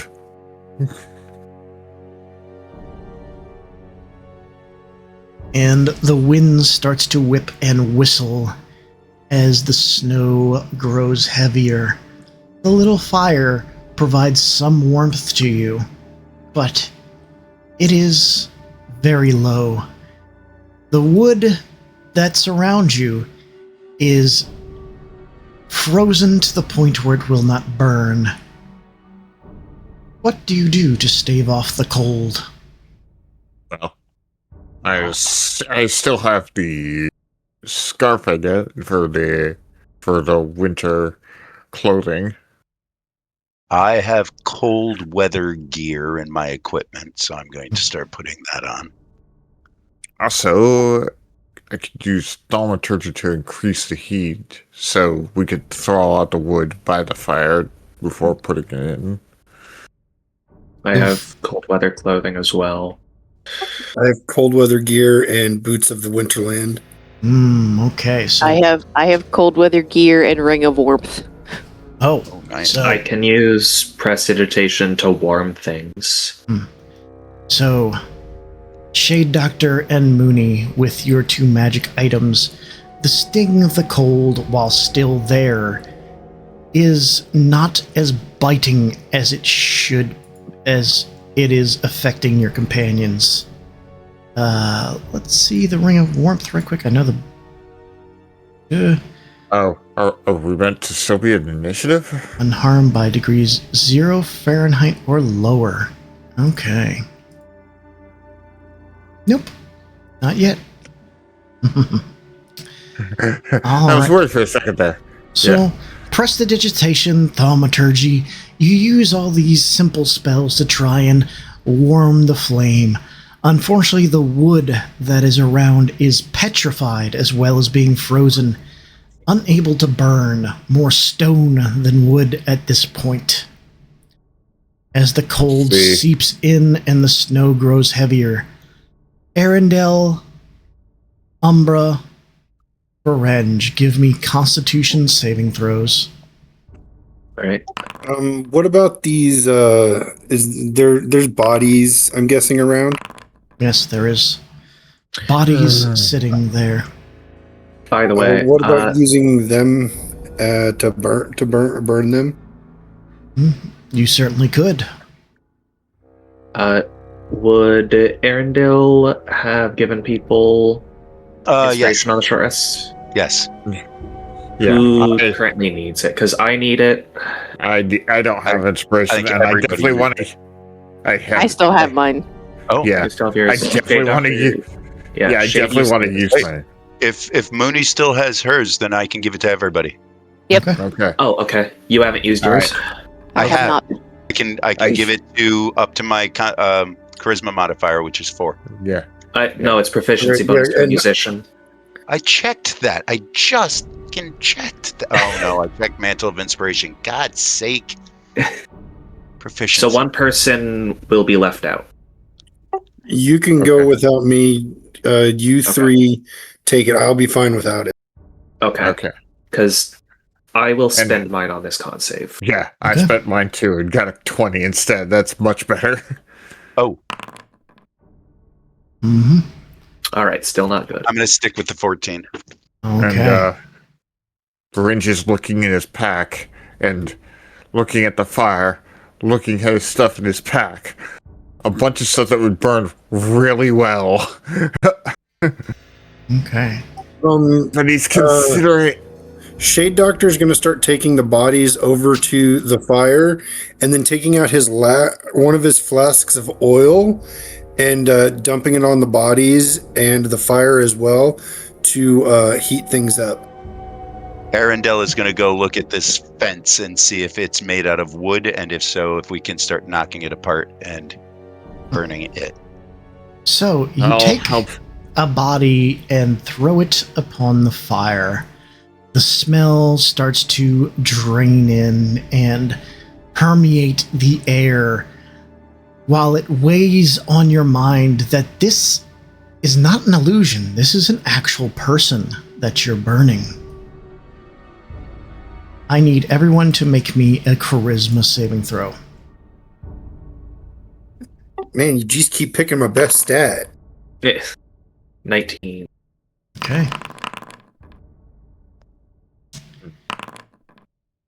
Shade, the consequences of you throwing this body on the fire ignites a little bit of stress for you, remembering smells of battles past, as you gain a point of madness on this. Berenge, the fire and the smell of the burning bodies reminds you of the smells at that fateful carriage ride. You also gain a point of madness. What does madness do? How do madness points work? You don't know? Okay, then. Okay. So it works differently from in the DM's guide, DM's book. By the way, Okay. does anything happen to my 8, I guess? Since he decided to save. throw the body on the fire, the Constitution saves no longer are in effect. Okay. But some warmth does come from flooding on that body onto the fire. Though it does drain on some of your minds a slight bit. For those of you, more conscious than others. What about the fence? Any The fence appears to be made of a sapped rope that does not appear. You take a piece out and start to bring it toward the fire, but something about it does not burn. Something it has been preserved with as preventing it from burning. Then I'm going to start heading up toward here to see what this rope on the ground is all about. The rope appears to be frozen into the water, Once a hole that was carved, perhaps to pull out water from a pail. The pail, you can see underneath the ice as this rope is frozen into it, this ice creeping into what remains of that hole. I'm gonna check what's in this pack. You start to dig through the packs. You find scraps of cloth, dining kits of small metal pots and pans, but nothing that would help you in this forsaken wilderness. Check out this tent. The tent has a sleeping bag, some moderate pieces of cloth, but something has seemed to have ripped all of it to shreds. It'll provide little shelter to the elements. Could I go through and repair the tents? You certainly can. But Well, as I want to investigate the damage to see if I can identify what caused it. Go ahead and give me an intelligence check. Can it be investigation? Investigation, yeah. Yeah. Yes, I get plus 10 to that. So it looks like the tents have ripped apart from the force of... Doesn't look like any claw marks or anything. It just looks like the fabric busted from continued snowfall and wind and the ravages of this blizzard that fell upon it. They tore along the seams. Different little rocks and twigs have been blown into it and ripped it apart. The weather has seemed to take it. But as your party mills around this camp trying to find vestiges of some kind of solace, hunger pangs the senses, madness clawing at the edges of consciousness. But lo, what sits mere meters away, salvation. The dead cannot protest after all. And you find your packs empty of rations. What?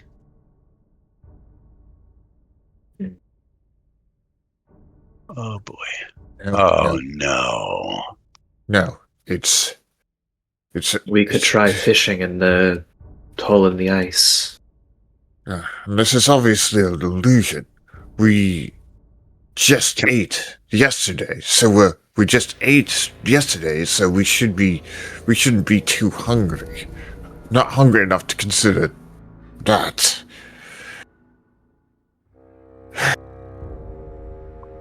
I can work on repairing the tents if someone thinks they can catch some fish. Is there even a fishing rod? There's There's a rope not. and it looks like an ice hoe. Well, if somebody has like a spear or something, I can do a ritual to locate animals and locate some fish if there are any. But somebody will have to like spear it or something to get it up. We could take this. Well, let's see. That fence has rope and wood. We could tie a dagger to the end of one and have a makeshift spear. Okay. So I'll fly over to the ice hole. Obviously, I'm not standing on the damn frozen ground because that would be stupid. Okay. And I will ritual cast locate animals or plants, and specifically looking for fish. All right, cast a spell, please.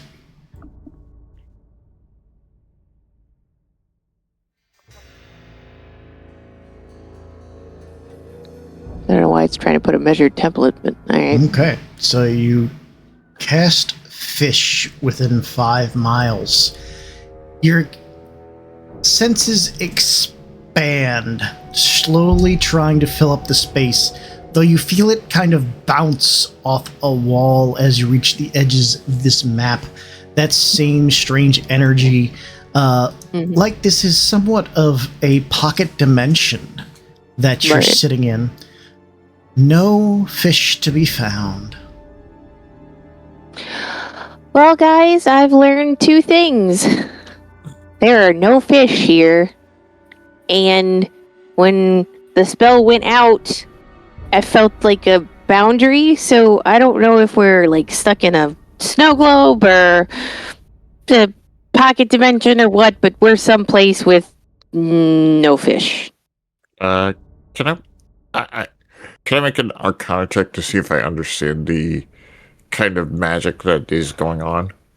And can I do a ritual cast detect magic at the same time? So you remember that flashbang effect when you got in that house? Yeah. This entire place is just covered in illusion and conjuration. So it's just blowing your eyeballs out. Even the snowflakes are magical in a sense. Sure, give me an Arcana check, Veringe.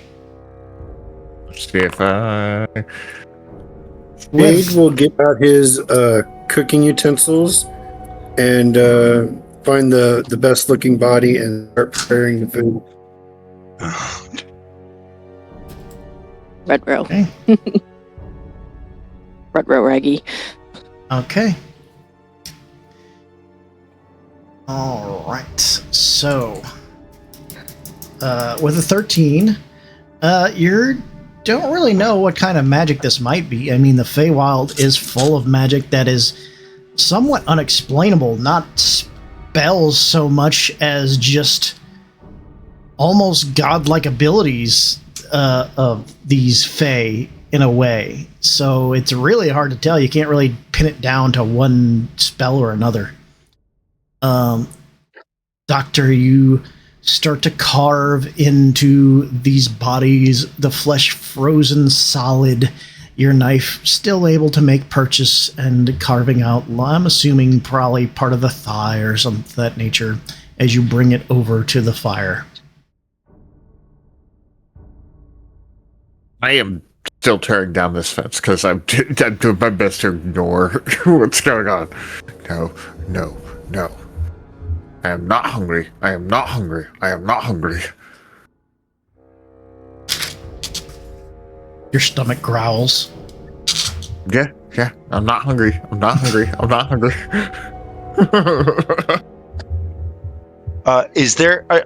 Are there any plants? I know that we didn't find any fish, but are there any plants at all that are still alive in this area? Anything hardy enough to survive here? If you ask Mooney to cast the spell again, unfortunately no plants are found.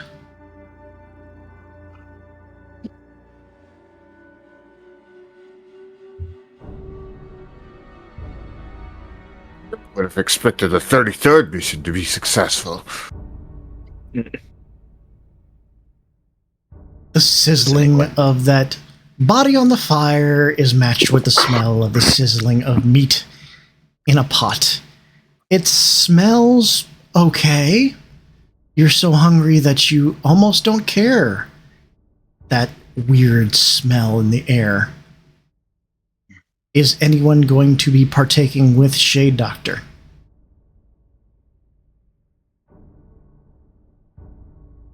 Bridge is still trying to ignore these urges because he's thinking about this logically, that it's not that he's hungry. They're trying that the Fae are trying to play a sick joke on them. Well, mechanically, I need a yes or no if anyone is partaking with Shade at this point. He is not. Bridge is not. Okay. Umbra, are you partaking? Nope. Okay. Arendelle, are you partaking? No. Shade Doctor, I assume you're partaking. Yes. And Mooney, are you partaking? No. Okay. Shade Doctor, you gain a point of madness. The rest of you gain a point of exhaustion. Where do I Awesome. track that on the sheet? Right under your portrait on the left side between your portrait and initiative is your exhaustion markers. Oh, okay. There we go. Okay. like while I was doing that, I've been tearing down this fence, just So- trying to so keep my what the- mind off it. True madness now. By this point in time, would I have been able to repair the tents? Yes, you have been able to repair the tents to a makeshift wind barrier. It really won't keep anybody warm at this time, but it will keep the snow off of you.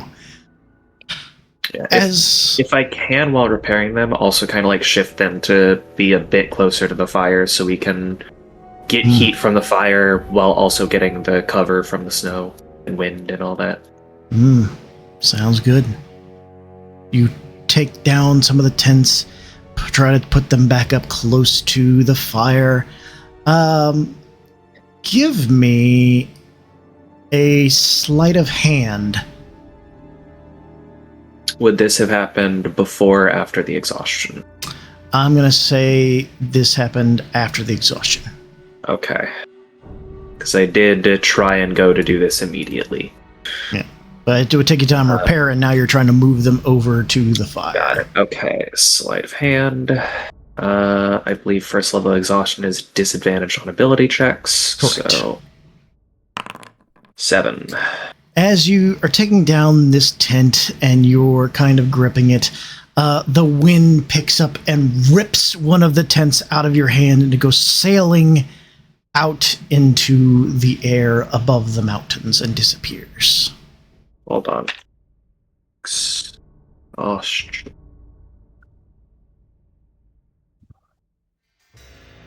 Oh, exhaustion was changed. It's not disadvantage. Oh, what is it? D20 test is reduced by 2 times your exhaustion level. Speed is reduced by a number of feet equal to 5 times your exhaustion level. And finishing a long rest removes an exhaustion level. Oh, wow, that's so much worse. Okay, it doesn't change the result of the roll because that was the first roll, but that's good to know anyway. Yeah. Should I roll to see how well I tear down this fence? If you'd like to. Yeah, what would that be? Athletics? Yeah. Alright, it's already adding the -2.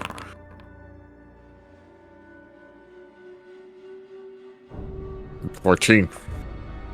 It's weird. What you calling it? Yeah, you're able to tear down this fence. Again, when you try to bring it over to the fire, it's not really burning. Regardless of what you put on it. Mostly he was doing it because he wanted to keep his mind busy. He's trying to. He knows that he's aware that this is some sort of trick and is trying to keep himself from falling into it. Okay. Yeah. So, Now would have been a. Let me read What these exhaustion rules again.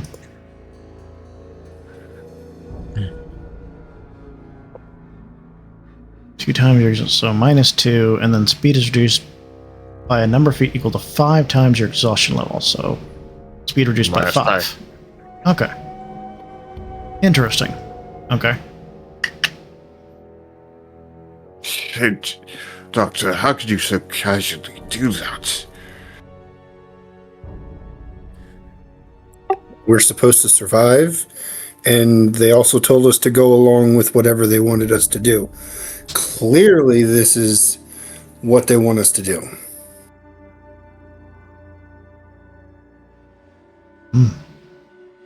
I think he might be right. I don't really want to do it, but I will if I have to. Okay. I had forgotten that those were our instructions. The choice has been made, however. As you sit there pondering your choices, a shadowy figure looms on the edge of all this, walking through the snow like it's nothing at all, as a man shaped in shadow approaches in a dark cloak.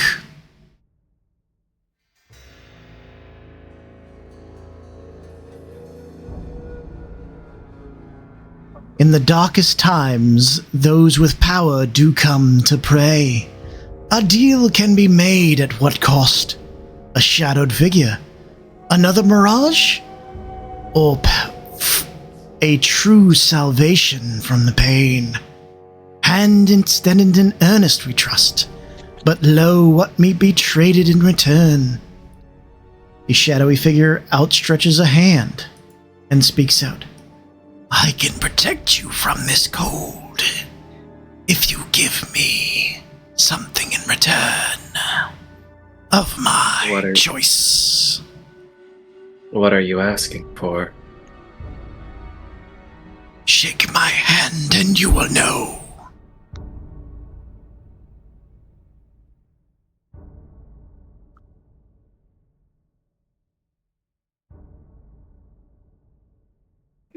Oh, the good doctor did say to play along.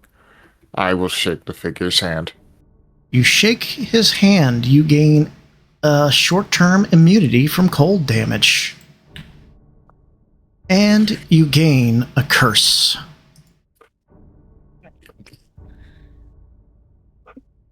Oh, wow. But before I tell you what the curse is, who else will shake a poor sinner's hand? Shade Dr. Will. Okay. So will Arendelle. All right. I guess Mooney will do it too. Okay. Umber will do it, but he doesn't have hands, so it doesn't Umber count. has hands. She's not going to shake his hand, but she Okay. has hands. All right. The four of you gain immunity to cold for this duration. However, the curse that afflicts you feels like it's a little more permanent.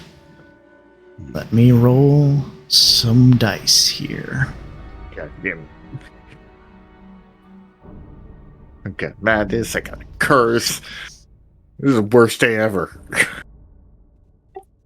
I've got 2 levels of madness and now 2 curses, so Collecting curses like Pokemon. Ooh. Mooney, you've gained the curse of Bane Blood. Okay, what does that do? Potions no longer work for you, though you gain immunity to poison damage. And poisons heal you like a healing potion would. Huh. Okay. But healing potions damage you. Okay. The doctor could just poison you with his sneak attack and heal you. That's how it works, right? Specifically has to drink a poison vial. Yeah. Arendelle. I was just kidding around. Let's see what you get. 1, 2, 3, 4, 5, 6. Ooh, interesting. Arendelle, you suffer the curse of wavering. Whenever you're forced to make a saving throw of any type, the afflicted rolls d6 to determine which save will be rolled. So a charisma save could turn into a strength save. Correct. Or vice versa. Correct.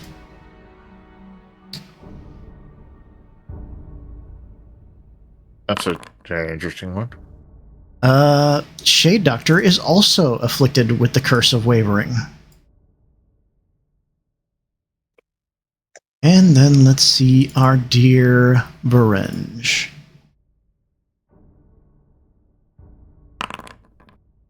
One, 2, 3, 4, 5, 6. Interesting. Curse of the Creek. Every door, window, and box swings open within 10 feet of the cursed. Locks and arcane locks are even dispelled by this curse, but traps trigger automatically within that range as well. However, this effect does not work on non-standard doors, chests, and traps, puzzle rooms, mechanisms that are locked in other locations are not affected.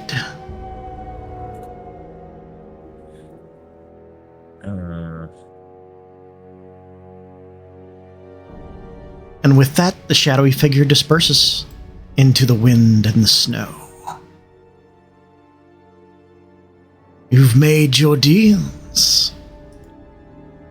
maybe gain some solace in this cold, cold place. But at what cost, my friends? So quick are mortals to seek solace in the cold.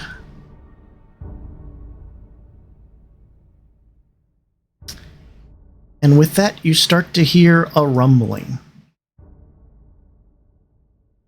A growl in the wind.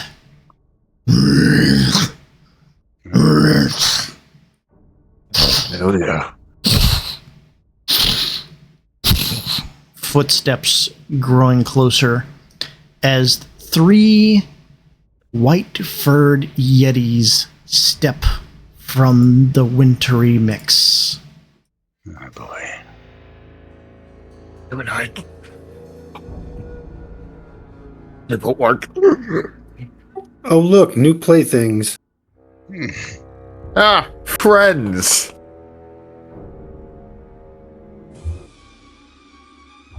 And we're back at initiative. Yeah.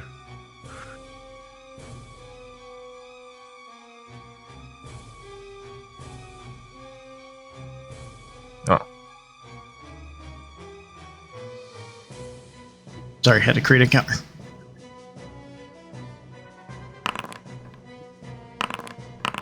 Oh. I just can't roll initiative for nothing. Dang.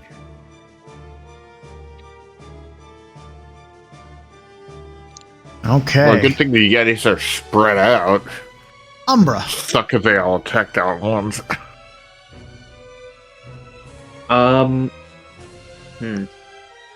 Let us cast.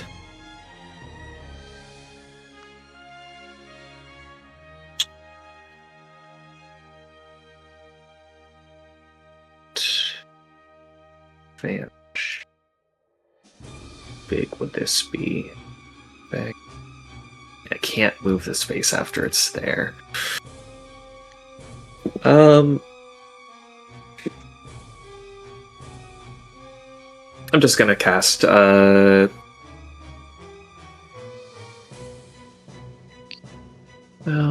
break that.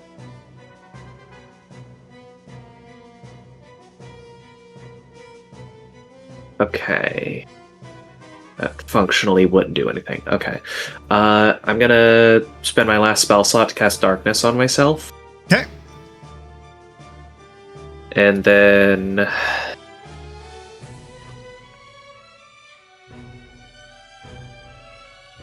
yeah, on this one down at the very bottom, Okay. I'm going to cast Sorcerer's Burst. All right. 20 will hit. 5 damage. Good. 5 damage. Also, the that was a quicken spell. Okay. And that 5 damage will be fire. Okay. You see its fur ignite. It roars and tries to put it out.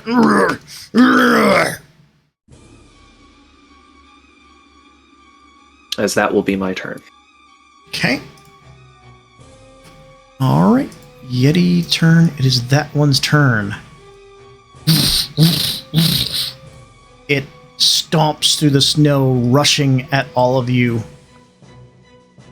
As it throws, it is scooping up rocks and snow with its hand as it goes, and it throws a boulder of crushed up ice and stone at you. 1, 2, 3, 4. That you can see. Let's roll 4 and 3. Okay, so one is going to be at Arendelle and one is going to be at Mooney. First one at Arendelle.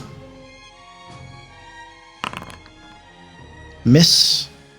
Next one at Mooney. 21. You take 6 bludgeoning. You are immune to the cold damage. Okay. Oh, wait, what am I doing? Ooh, Wrong way. Get back. Sorry.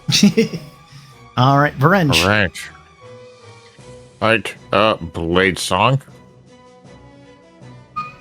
So now my speed increases to 35. So I'm gonna be moving over here. And I'm gonna say, and I am going to just yell and hit this one with a firebolt. Okay. Fire seems to work really well. 21 will hit. Excellent. 13. 13 damage. Good. It's patting out its fur, trying to stave off the flame. I'm just stand here with my silver longsword, just waiting for them. And that'll be it.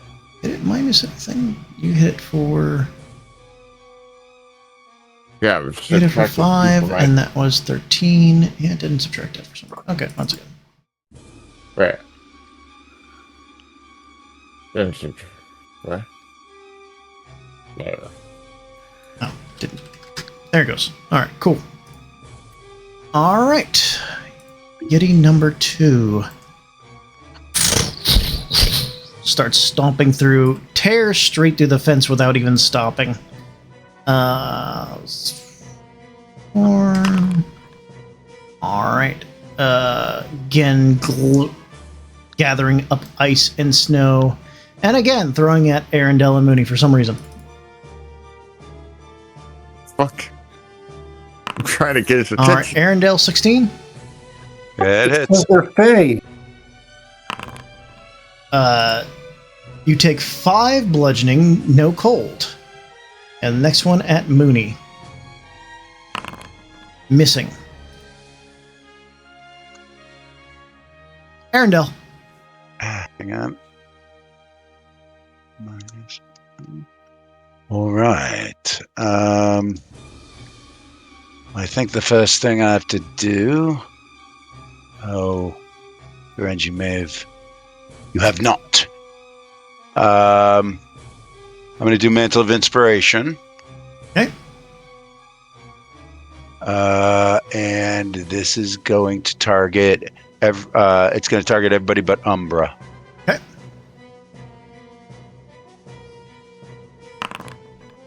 Ten hit points, and everyone can use their reaction to move their movement speed.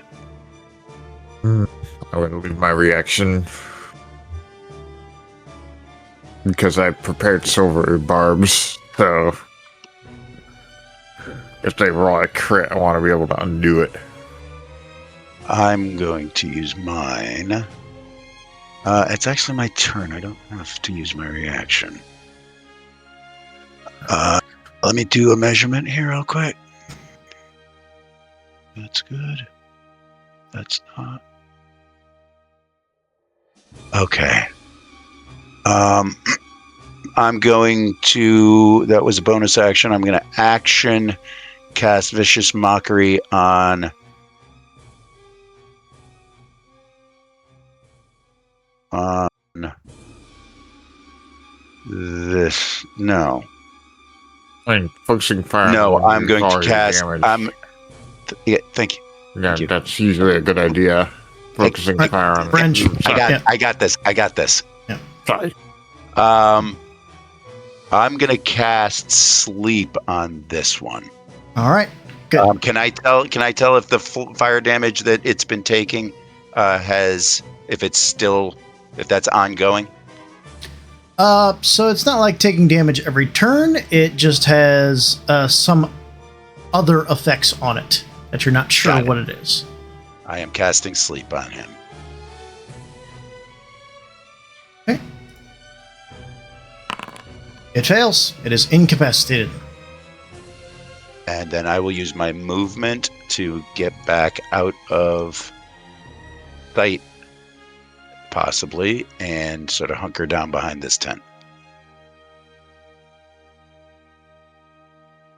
Alright. Mooney. Okay, so you sleeped this one, right? One to the south, straight yeah. south. Yeah, okay, so I need to change this up. How far do I need to? I need to go here, so I should be here. Okay.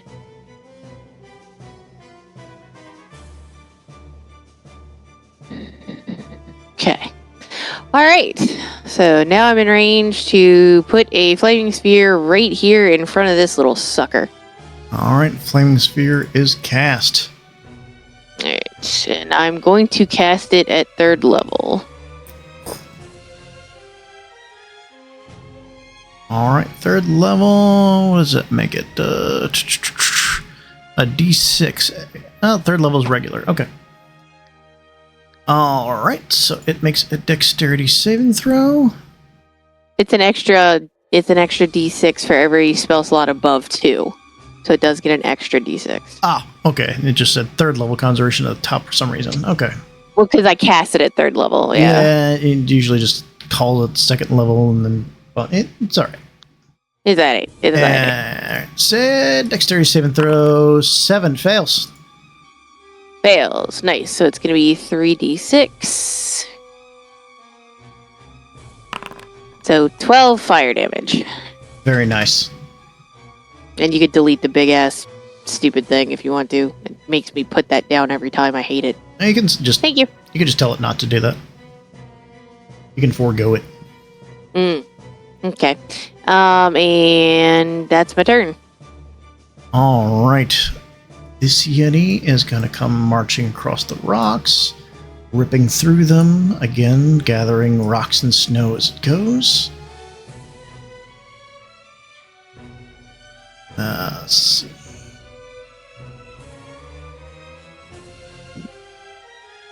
Okay.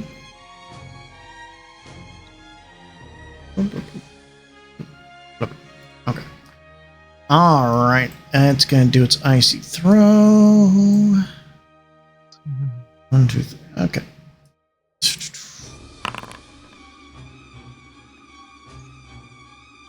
This one is going to go at Mooney and Shade Doctor. Okay.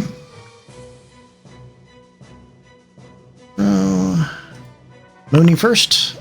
20. Yep, that hits. For 8 bludgeoning. The cold is negated.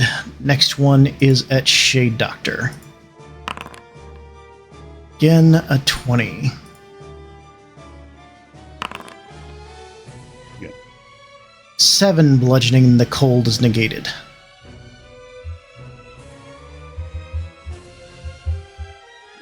I'm finally actually taking damage to my hit points. Mooney, make me a con check for this flaming sphere. You're good. Yep. Shade Doctor, it is your turn.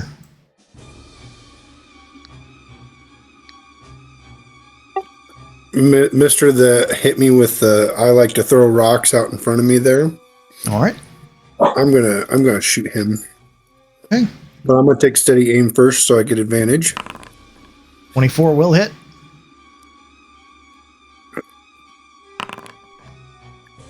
Six damage.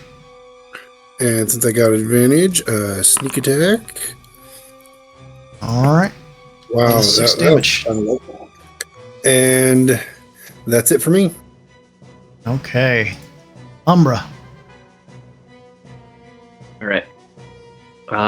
So this one's currently incapacitated. Yes. Correct. Any damage? Okay. Any damage will. Yeah. End This one's next to the flaming sphere. I'll target this one down here. Okay. And use my action and my bonus action on the boomstick Gotcha. for Sorcerous Burst. 18 to hit. will hit. So roll it with critical damage. Alright. 10 points of fire damage. Very nice. Swats at the fire on its fur. Ugh, no. Does that end your turn? That will be the end of my turn, yes. Okay, this Yeti needs to repeat the saving throw. What was it again? A wisdom saving throw? It is a... I think so? It is a... Wisdom, yep. Okay.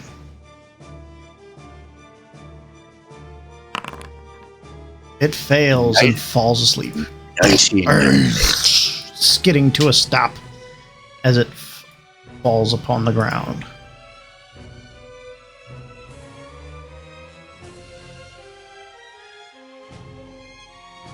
All right. Varenge, as it comes to your turn, you feel a gnawing at the back of your mind. The deeds that you did, the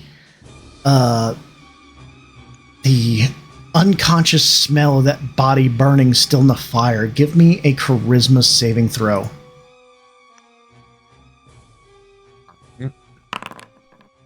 A 2.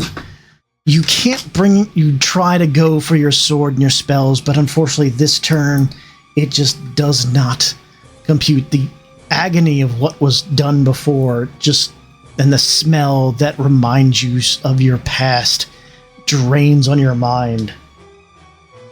Your point of madness is removed, but your turn is unfortunately spent. Okay. All right, the Yeti in front of the flaming sphere.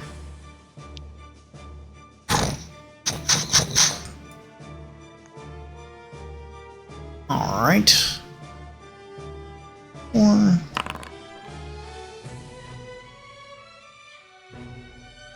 4 and 4. All right, 2 attacks at Mooney. The dice are not in your favor right now. These are at disadvantage. Nope. Nope. All right. Arendelle. That second one was a damage roll, not a attack roll. Oh, whoopsie. Oh, good catch. Why did it let me do disadvantage? That's weird. Oh, it still missed. Nice. Arendelle. All right. I can't. I'm concentrating. Fucker. I gotta think for a second because I just realized that what I was gonna do doesn't work.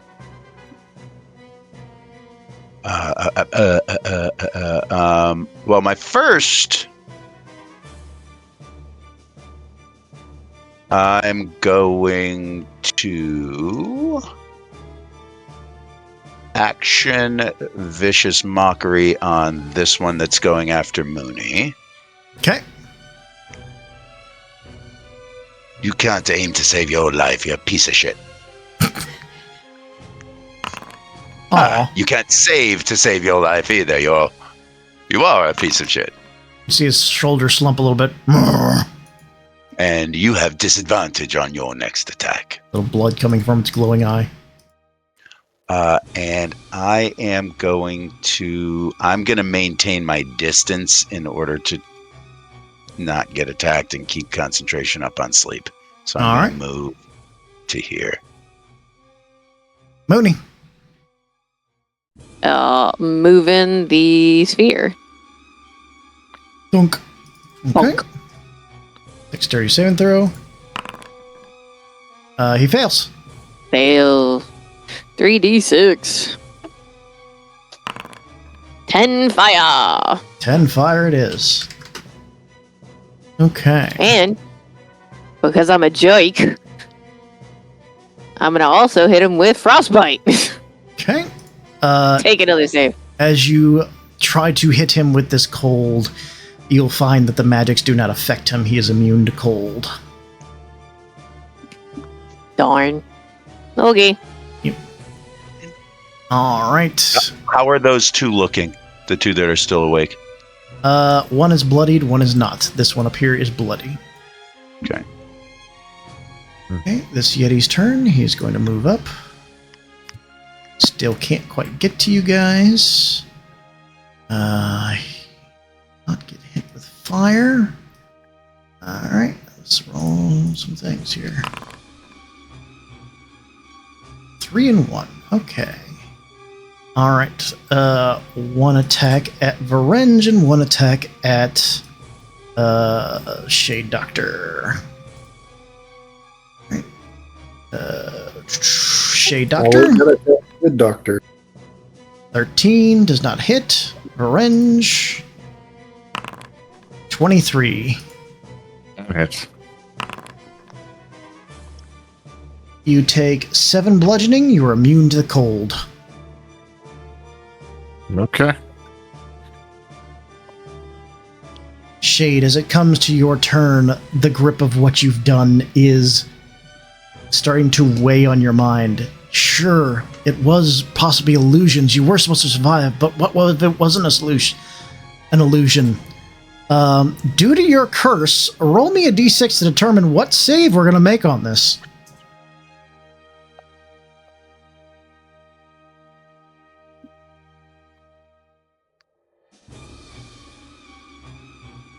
Watch it.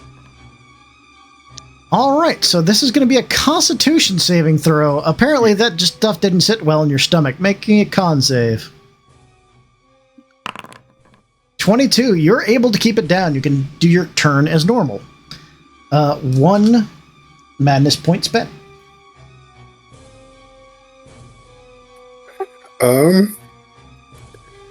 I am going to step forward and get into melee with this Yeti. All right.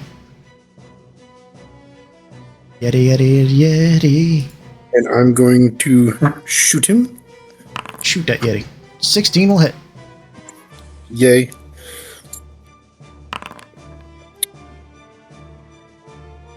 All right. Damage. Chicken dagger. At advantage because of the Vex. Oh, okay. Sorry. All right. Damage for Chicken Dagger. 5. And an extra 9 for the sneaky sneak. All right. He's looking rough. And then that's it for me. Umbra.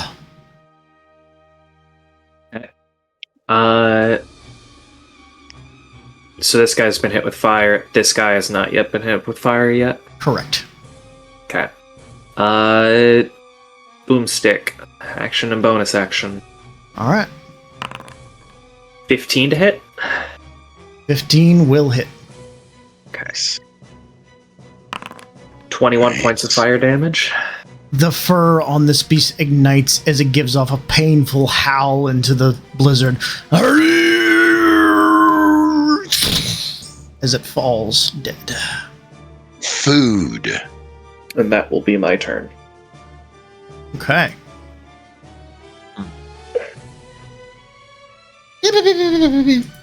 Revenge, the madness has drained from your mind. You're free to take your turn as you see fit. Okay. Yeah, let's double up on flaming spheres. Okay. Mm-hmm. Put it right here.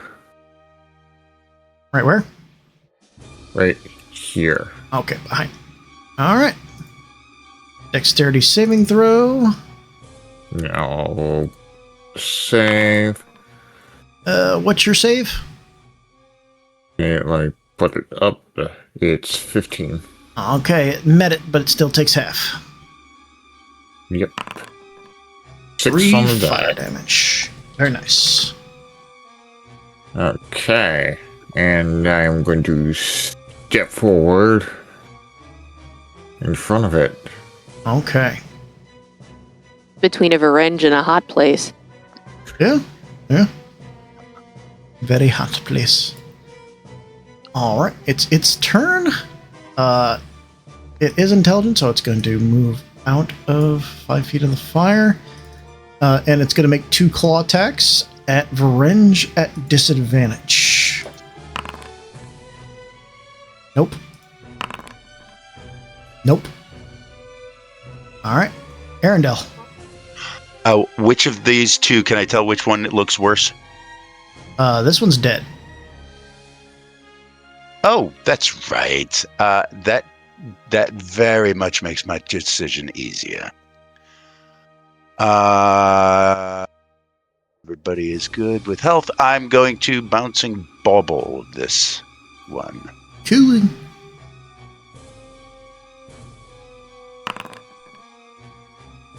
My one will hit. I assume that hits. 10 damage. Very good. And bonus action, retrieve the bauble. Sweet. Mooney. Oh, all right. Well, obviously, I'm gonna move my sphere and bump him. All right. Dexterity saving throw. It fails. Failed. 14 fire. The furred beast is engulfed in flame. Falling to the ground in flames. Slowly cooking. Okay, so he's dead? Yep. Okay. Well, I don't want to wake that one up until...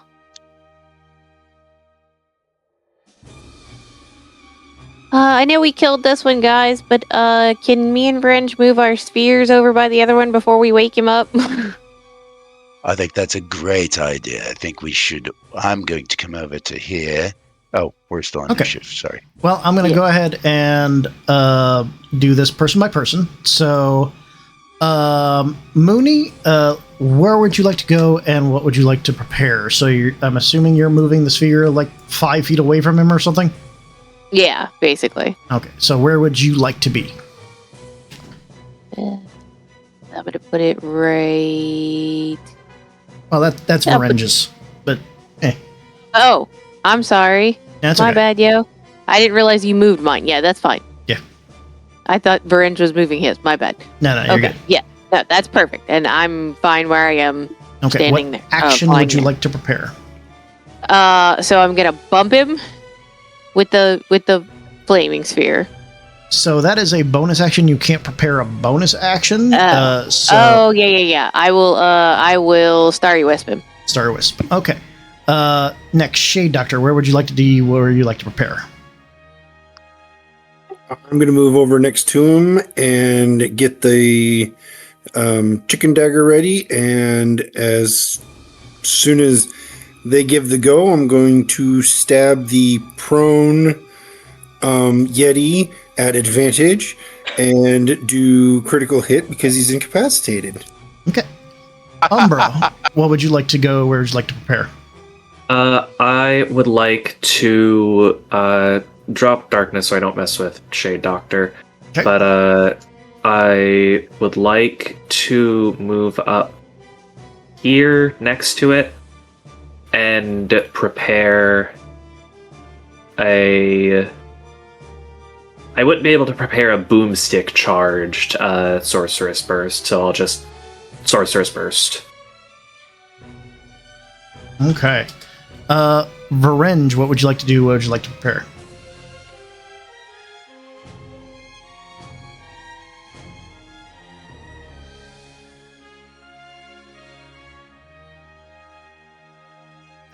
Okay. Standing there. Are you going to move your flaming sphere closer as well? You are muted, by the way. Oh, sorry, I forgot. It's all right. Yeah, I want my floating sphere moved right there, and I'm going to prepare an action to use Shocking Grasp once. Okay. So who Everyone's is ready. kicking us off? What about me? Oh, sorry, Arendelle. What are you preparing? What are you doing?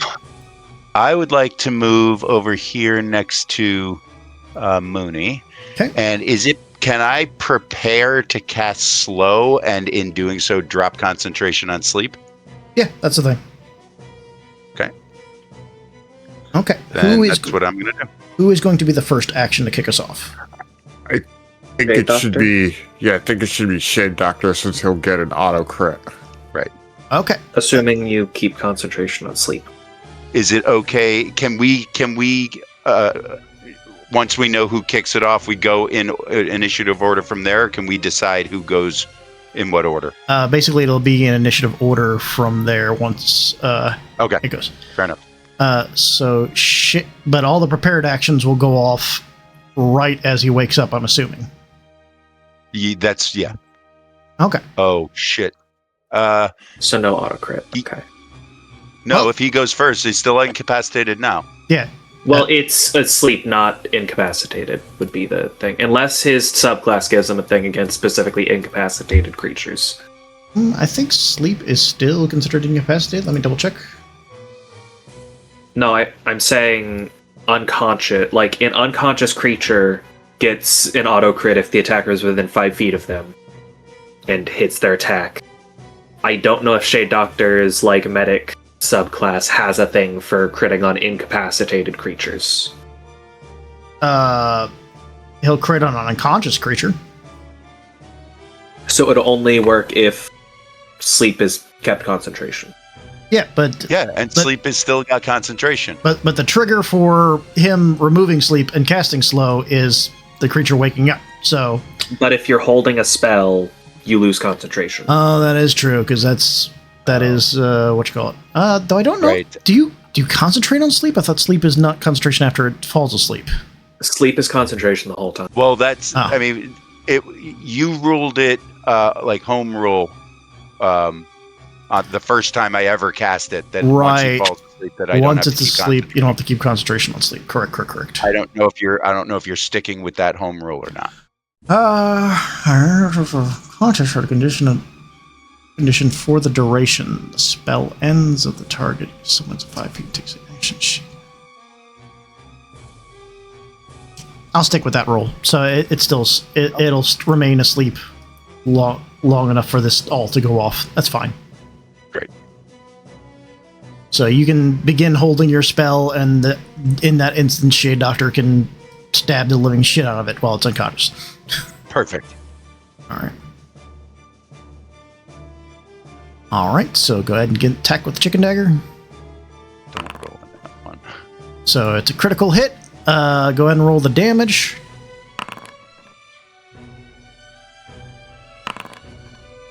Oh, Holy crap. Okay. 24 plus 9 is 33. 3. For the briefest of moments, it ends up as a chicken with that, and then a whole bunch of bullshit goes off. It's down to 3 hit points. I don't know if we want to go through this all or just say y'all just murder the ever-living shit out of it. Because it can't dodge the frickin' fireballs once it hits it. Let's just say we burned it up. Okay. and cooked it just to a nice medium rare. So Yeah. Shade Doctor stabs this thing with a dagger. It goes and shrinks into a chicken, slowly blinking at all of you surrounding it as blades and spells rain down upon this poor chicken. And I don't even know if there's a corpse left after that.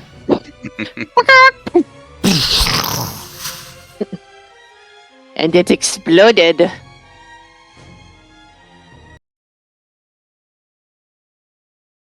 Nice. The wind whistles as the sounds of the beasts sink and fall away. The world slows down for a moment as the snow freezes in place.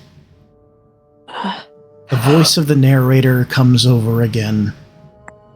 And so lo, the adventurers did manage to save themselves. Although, that's not the right music.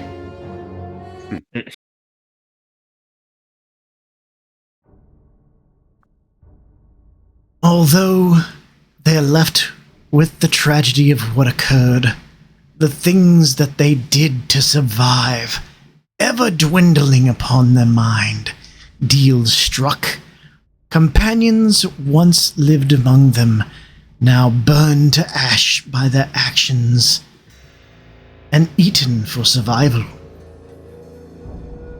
Act 2 has concluded. A comedy it was. They do well. But lo and see what happens in Act 3, my friends! As the scenes fade to darkness. And although you stay in this snowy little realm, the cold no longer stings.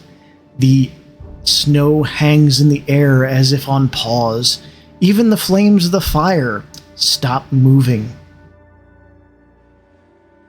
Intermission! We continue in 8 hours' time. And you're able to take a long rest and do anything you would like to prepare for the next scene. I Yes, need half please. the time to take a long rest because of my curse that I have. Correct.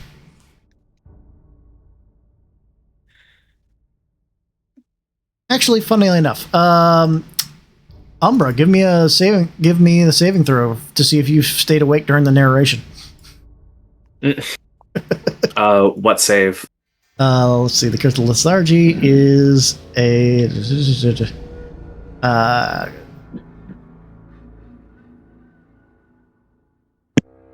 Oh no! Roll a d6. A d6. Yeah, you have a 1 in 6 chance of falling asleep. Okay. Yeah, because the curse doesn't specify what die to roll. It just says, "Oh, there it is. I see it." -R d6 2. Okay, you kind of waver a little bit as the narrator is going on through his spiel, but you manage to stay awake. Fun stuff. All right, so I think we'll probably open with the next scene, and then we'll call it a night. If you guys want to go ahead and prepare some things. Oh no, we got a little bit. We got a little extra time, so we can go a little bit further into the next scene. Yeah, Who needs a heroic inspiration? I could do. use one. I Has don't, Mooney spent? considering we're getting a long rest. Yes, you're getting a long rest. Has Mooney spent their heroic inspiration? I did not. Okay, so we can get everyone inspired.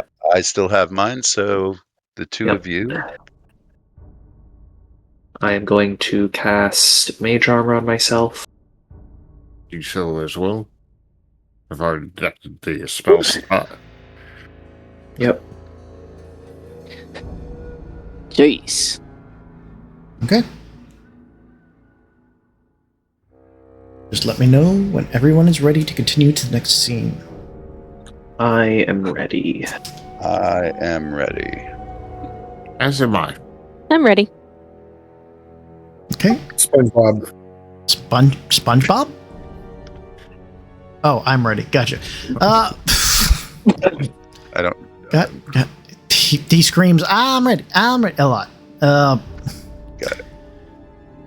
The snow suddenly starts to swirl around as you wake next to the frozen fire, stopped in time, giving way to a sea of stars floating in an empty void as the floor starts to grow around your feet.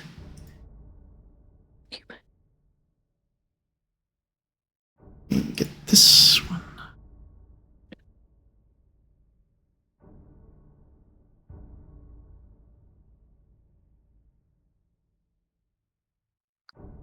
You stand upon a dais surrounded by water and rocks pointed along the surface.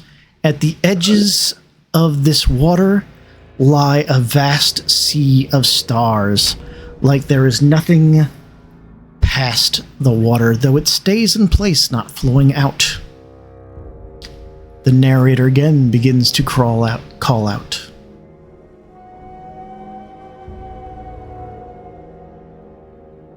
Lo and hold, friends! 2 wax down, 1 remains. The prayer of the princess. On the eve of battle, Princess Badalia stands upon the precipice. A deep love of her people and a desire to preserve life and drives her and her ladies-in-waiting to an ancient shrine.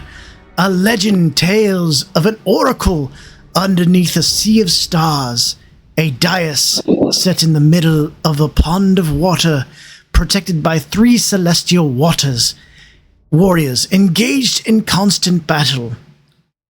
Through the wisdom of this oracle, will she find solace, or will the iron fire of war consume her kingdom?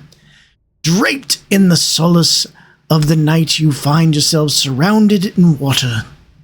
Oh, sorry, this is not in the voice. Draped in the solace of night, you find yourself surrounded in water.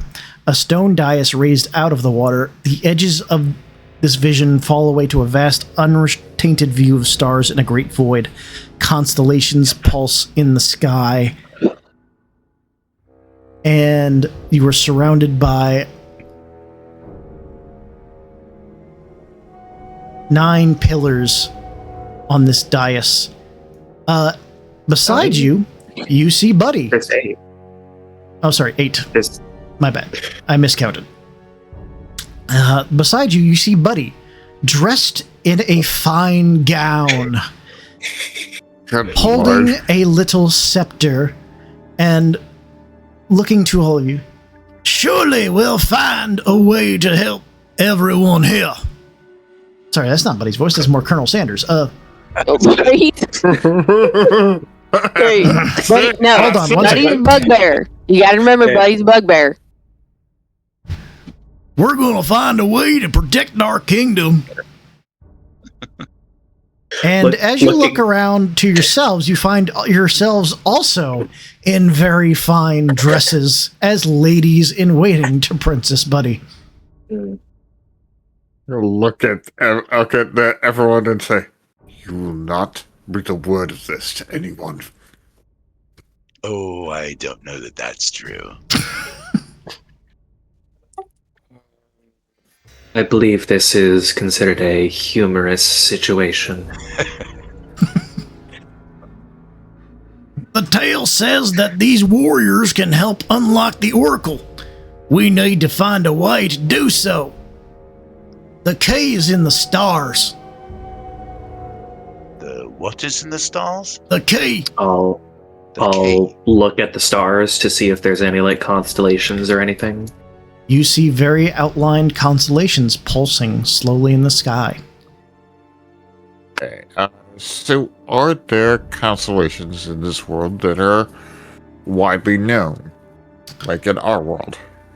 Give me a intelligence check, or history check. Okay. Good at those. But not 11. this time. You guessed it. Yeah, it kind of looked. I'll use my Familiar. inspiration to. I'll use my inspiration to try to do that again. Okay. Mm. Well, that didn't help. Them stars. Could any of us do the history check? Yeah. Yeah, no, that makes sense. Them stars. Them definitely stars. Are those stars? What? I'm not sure. What are stars? God. Oh no! We have no brain cells in the party currently. Well, I'm It's the worst at aggressive. history, so I can try doing it. Maybe opposite day will make it good for me. Go for it. 15. All right, Mooney Mooney, really yeah. likes stars. Mooney's a druid. She knows stars. She knows stars. So Mooney, as you look out into this vast void of night, these constellations that are pulsing the sky, they do not look like anything you recall. These are strange constellations that you're not familiar with. But give me a perception check since you passed the history check. Okay. 17. You look at the sky and you look at the stars, and then you see the constellations etched into each of these columns. And there are plaques underneath each of them. Oh, okay. We just have to match the patterns on the columns to stars in the sky. That should be fairly easy. Let's start with this one. Oh, we could split up. Yeah, that makes more sense, actually. Okay. Who What language speaks is the plaques Sylvan? written in? I do. I Okay. I mean, Well, I then, do. never mind. Pretty sure I don't.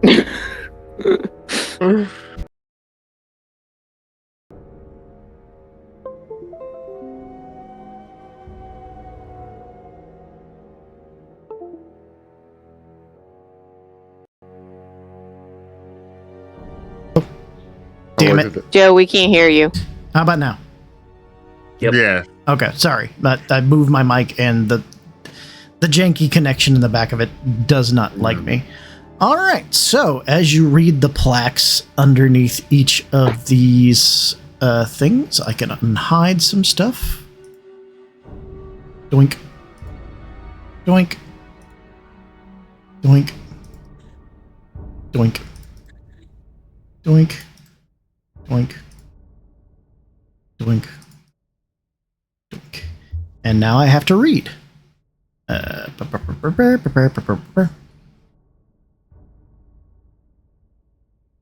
Is it going to be worthwhile for me to try to write down all of the things that you're about to read to us, or is it going to Oh, be too much? probably. The 8 pillars stand at the edge of the dais inscribed with constellations. Nathasia the Spear Maiden. Bertula the Mage. Orias the Warrior. Fathra the Cleric. Ulrus the Scaled.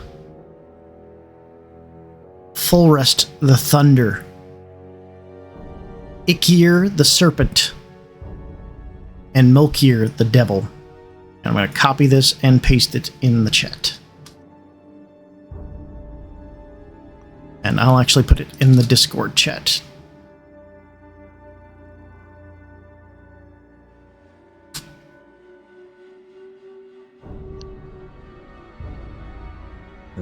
These plaques So also... we have Ikir the Serpent, but also Serpent. Whoops, I messed it up. Which one don't you have? So this one says Ikir, who is the serpent. Also, serpent's misspelled. And Ulrus the Scaled. So I'm guessing this one would be Scaled, and this one would be Serpent. This one's going to be... This one it is looks going to like be it's going scaled. Okay. So these plaques have both the name of the constellation and a depiction of it? Yes. Okay. Also, serpent is misspelled. Okay. Alright. I'll fix that later. So I guess we should find where these constellations are in this night sky. You also see the 3 statues at the edges submerged in the water with their implements pointed toward the sky. One with a spear, one with a staff, and one with a sword. Before we go anywhere, I am going to stick my quarterstaff in the water to see if it's too deep to walk through, to reasonably walk through. As you stick your quarterstaff into the water, it goes deeper and deeper as you come down these steps. These steps are pretty much like going down into the water. It would come up to your neck. We could So- hop across the rocks. I think it would be best for Moody to go since she can fly. Also an option. Sure. Okay. So they're like sword, spear, like all those are faced up to the Into sky. the sky, yes. And we see the mage, the spear maiden, and the warrior. Yeah, Are so these it rocks seems- close enough together that they could be jumped from one to the next to get? Yes. He wants They to are. play leapfrog. They have about a 5-foot jump from rock to rock. Even I could make a 5-foot jump. Could so the dioceses have an inscription of like cleric, warrior, etc. Mhm. And the constellation on the thing? Yeah, so there's a constellation engraved in each of the columns, and then that inscription on the bottom of each of them, Okay. representing Can you a constellation. Can we move those? The actual columns, no. Okay. But The like the plaque? descriptions The and plaques? plaques and stuff. The plaques are affixed. Plaques are fixed and the constellations are inscribed on the column itself. Correct. Okay, so we cannot move anything on the dais. Mhm. Okay. And the image in the center is just an image. It appears to Can be I- just 2 dragons, one copper, and one what is the green color? Green. What am I talking about? Green. Copper and green dragon fighting each other. Okay. What color are green dragons?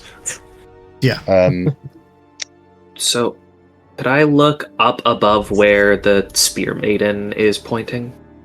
The spear maiden is like the actual statue. Yeah. She doesn't seem If to be it's- pointing at anything currently. Well the spear is pointing up, so like I would like to look above it. Currently, To it is see not if there's pointed at anything. Okay, so there's no constellation directly above it. Not currently, no. Okay. Can I look at the Spear Maiden's column? Look at the constellation that's etched into that. Can we find that constellation in the sky? Yes. Perhaps if we were to get the Spear Maiden's spear pointing at that constellation. And with that, I'm going to start hopping rocks to get over here to the spear. All I'm right. assuming this is the Spear Maiden. I'm also gonna hop rocks to get to this one. Okay. I'll Start hopping. go hop rocks to the mage. Okay. Go ahead and start moving yourselves there.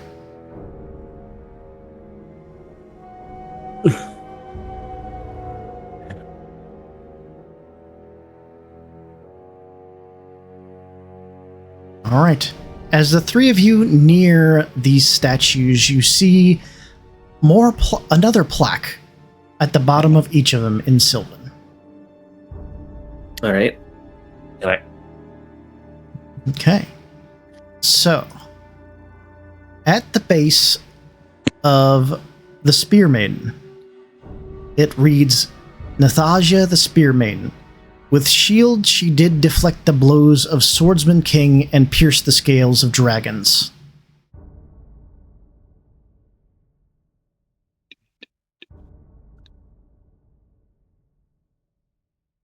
And I'm going to copy this and put it in the chat as well. Oh, okay. Yeah, and I believe At the one with the staff, it reads Batula the Mage. Their magics pierced through the shields of their enemies and muted the elements. Shields. And muted the elements, which would be thunder.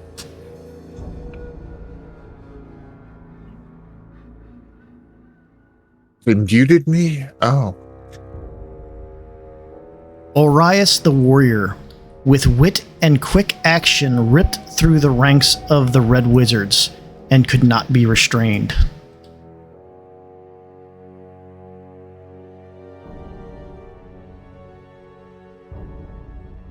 Ripped through the ranks of the Red Wizards and cannot be restrained.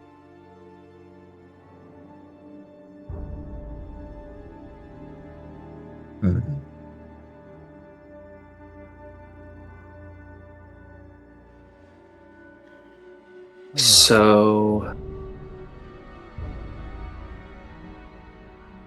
is it? So it sounds like Nathaja was fighting, perhaps this Olrus. Perhaps the mage was fighting Full Rest, and perhaps Orias was fighting Bertula.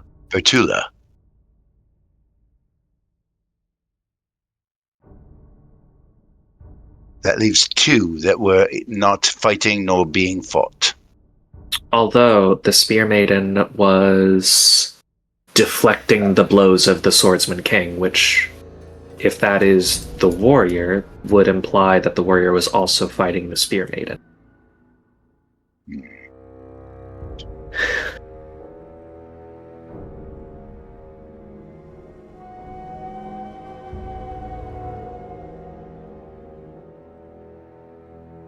There's also we can't discern if any.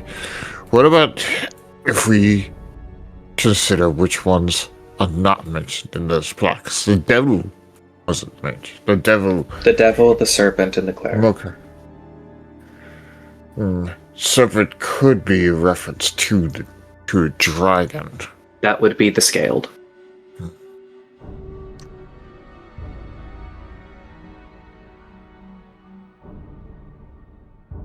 Also with the mage,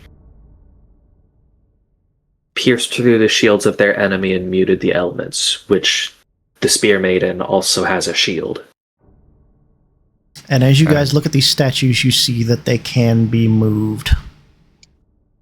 Okay. Can the statues themselves be moved, or can they be manipulated? They can be manipulated to point at different constellations.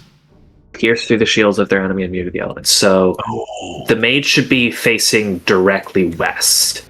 Looking past the Spear Maiden statue is past the Spear Maiden statue the constellation of the Thunder.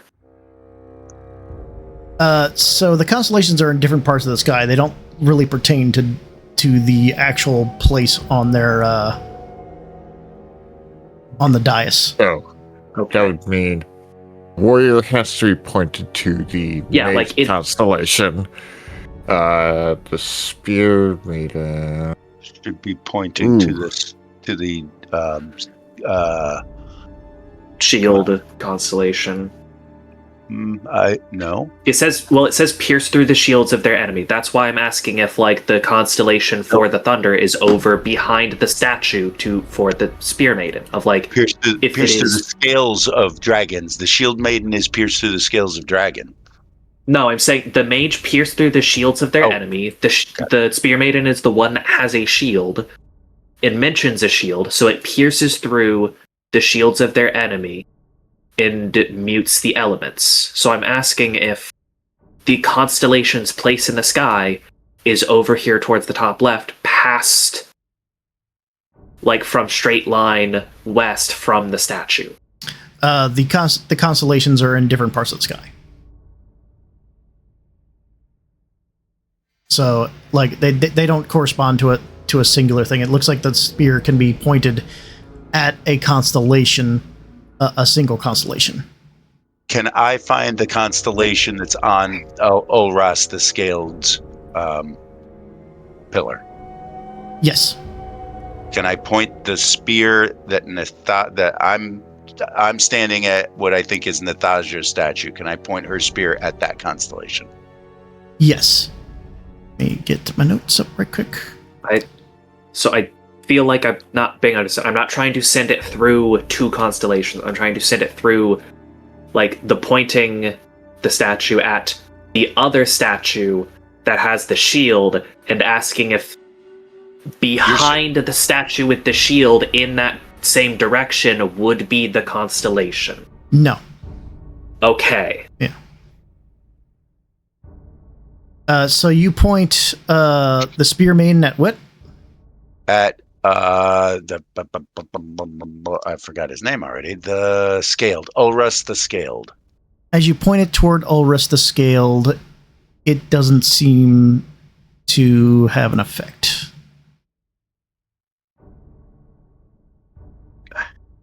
I'm gonna point the mage at the thunder. Point the mage at the thunder.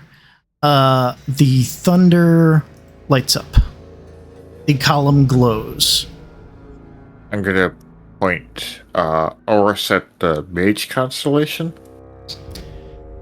You point Ulrist. Ulrist. You. There is no Ulrist statue. Orias. Orias. Okay. Sorry. You point Orias at the mage. Yes. You point Orias at the mage, and it lights up a color, but a much more vibrant color. I will point Nathaja at Ikirs, the serpent's constellation. That does light up the serpent. Okay. Okay, so the serpent is the dragon and the scaled is something, I guess. It's something else. Oh, but we've only got three statues. I'm gonna try and point Bertula at the spear maiden. Tula pointed at the spear maiden. Pierce through the shields of their enemies and muted the elements. Yes. So you moved it away from the serpent, and you moved it to the no, away from thunder into spear. Thunder and into the spear. It lights up a very vibrant color, same as the mage. And the other one that was lit up a moment ago went out? Mm-hmm. All right, I'm going to point... I keep opening the wrong thing. I'm going to point Nathaja at Orias, the warrior. As these three columns light up, a chime emits through the air. I think that might have done it. I think that may have summoned the oracle. And you start hopping through it. The water is shaking. The statues stand at attention and seem to reset as the water and a man appear from the water here. You summon me. What is your purpose? We seek to stem the tide of war among our kingdom. Why would you seek to stem the tide of war? War is good. War is ever-ending. These constellations are in constant war with each other. Don't you see? War is the way. The water rips and spins around this figure as it transforms into the twisted form of a horse with clawed front legs and a large tail.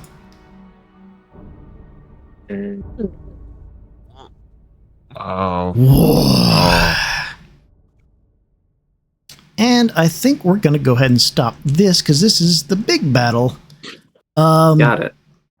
But you did see all the pillars reset. If anyone wants to give me an insight on that. I would like to. Might as well. I'm a 3. Nope. 17. So everyone but Umbra. wait. But I didn't roll it. oh, you did a perception earlier. Okay, yeah. Oh, Okay. never mind. So Character, I Arendelle- have a guess. Arendelle, Shade, and Varenge, you feel like maybe these statues can potentially be aimed at the other constellations now. But we will return to that next time. Next week. God. How'd you guys enjoy it? That Sounds good. was amazing. Very Huh? good puzzle. All right. Honestly, was not expecting the Donner Party. I mean, he did ask about cannibalism Yeah. earlier. I kind Yeah. of figured.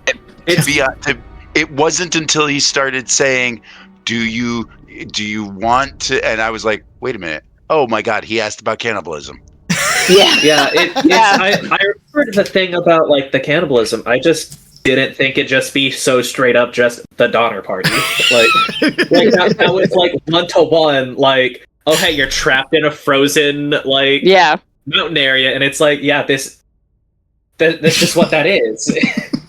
I think Hope that didn't I set off too think- many people.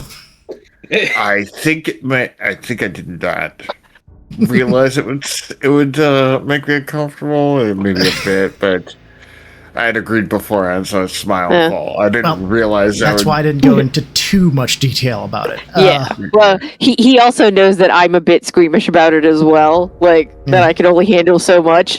So it's like, Yeah. yeah. But Yeah, that entire thing, it was just a thing of like, oh, throwing the body on the fire and like madness for that, and it's like for Umbra, it'd be a thing of just like, isn't like funeral pyres and cremation just a normal thing for people? Like, Yeah. like I thought this was a method of like yeah, but you know, funerary stuff. Usually when you're doing that, you're not also, sharpening your carving knife at the same time. Right. Yeah, but it's like from Umbra's point of view, it's like burning a body is standard practice for funerary rites. For and some the people, the isn't it? court of the Like- cat. Did y'all enjoy that? Yes. God, This whole session is one of my favorite of all time. This was good. All right. Well, I got was honestly waiting for during the cat thing, like when it was sitting on the throne at one point. I was waiting for the sword of Damocles. I was waiting for it. That's why when it's like, oh, is there anything around the throne that'll end up hurting it? Yeah. When it was walking back to the throne, it's like, is there just a sword hanging above the throne? I didn't think about that, but that's kind of funny. Maybe I when I just loved rewrite that this. the cat was absolutely unbothered. With chandeliers falling over, darkness being cast, and balls of fire rolling An around. assassination attempt. And Buddy the cat's like, meh.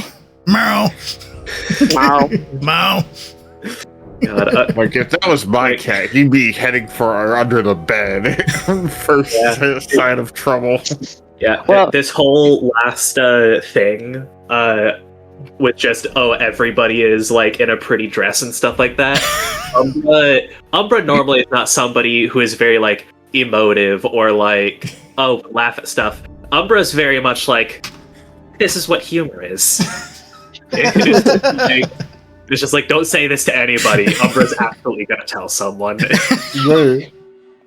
So this is comedy. I finally Exactly. understand. It's like, this is Umbra's first experience with something funny. Oh. So Umbra is Data from Star Trek Next Gen, is what you're saying. Yeah. Finally got an emotion Yeah. chip. Right. Yeah, like Umbra's whole thing with like emotion is very much like just kind of like in a perpetual state of like apathetic whatever kind of a thing. And the most emotion she's really felt has just been kind of like general annoyance and like being like upset at things with like the girl being taken by the cult and stuff like that. It's like that was upsetting to Umbra and made Umbra angry and stuff like that. And then like backstory stuff, it's like with Umbra's whole backstory stuff, she learned what annoyance is. So it's like Umbra is kind of figuring out what it means to be a person. Mm. I'm going to say goodnight to the chat guys and get them going to raid somebody. Thank y'all so much for playing. It has been a hoot. Yep. This is actually this has been one of my favorite little scenarios to write, honestly, and I'm glad that this puzzle is working as well as I thought, though the serpent and the scaled might be a little confusing. Because I hear serpent and I think like something more like snake, and then I hear scaled and it's like, oh, that one's the dragon. Yep. But you might be able to read over the prompts in the chat and get better ideas after the week. So we'll come by again next week and hopefully have a large party as we fight this Kelpie that has appeared in front of you. All right. Cool. Good night, gang. Good night, everybody. Good night. All right. I hope everyone had some fun tonight. I know I definitely did. Mr. Snake, thanks for dropping by. Want to thank Killian, of course, for dropping off some bits. Shark for lurking. Looks like Andy's there. He's got some players in there. Neutrality, Prince Lunar Flare. Thank y'all so much for tuning in and having some fun with us. Again, if you want to support the stream, many ways to do so. One is just watching, honestly. You can watch here, you can watch on Twitch, you can watch on YouTube. You can, we post the videos to YouTube later on in the week. And then we have a Patreon where you can get some of the assets from the game. We have a merch shop on TeePublic and Redbubble. We have a module in Foundry for all the items and subclasses that we utilize. Just plenty of ways to support the stream, but if you're unable to support us monetarily, watching and lurking also does so. Thank y'all so much. Love all y'all. And let's find y'all somebody to raid.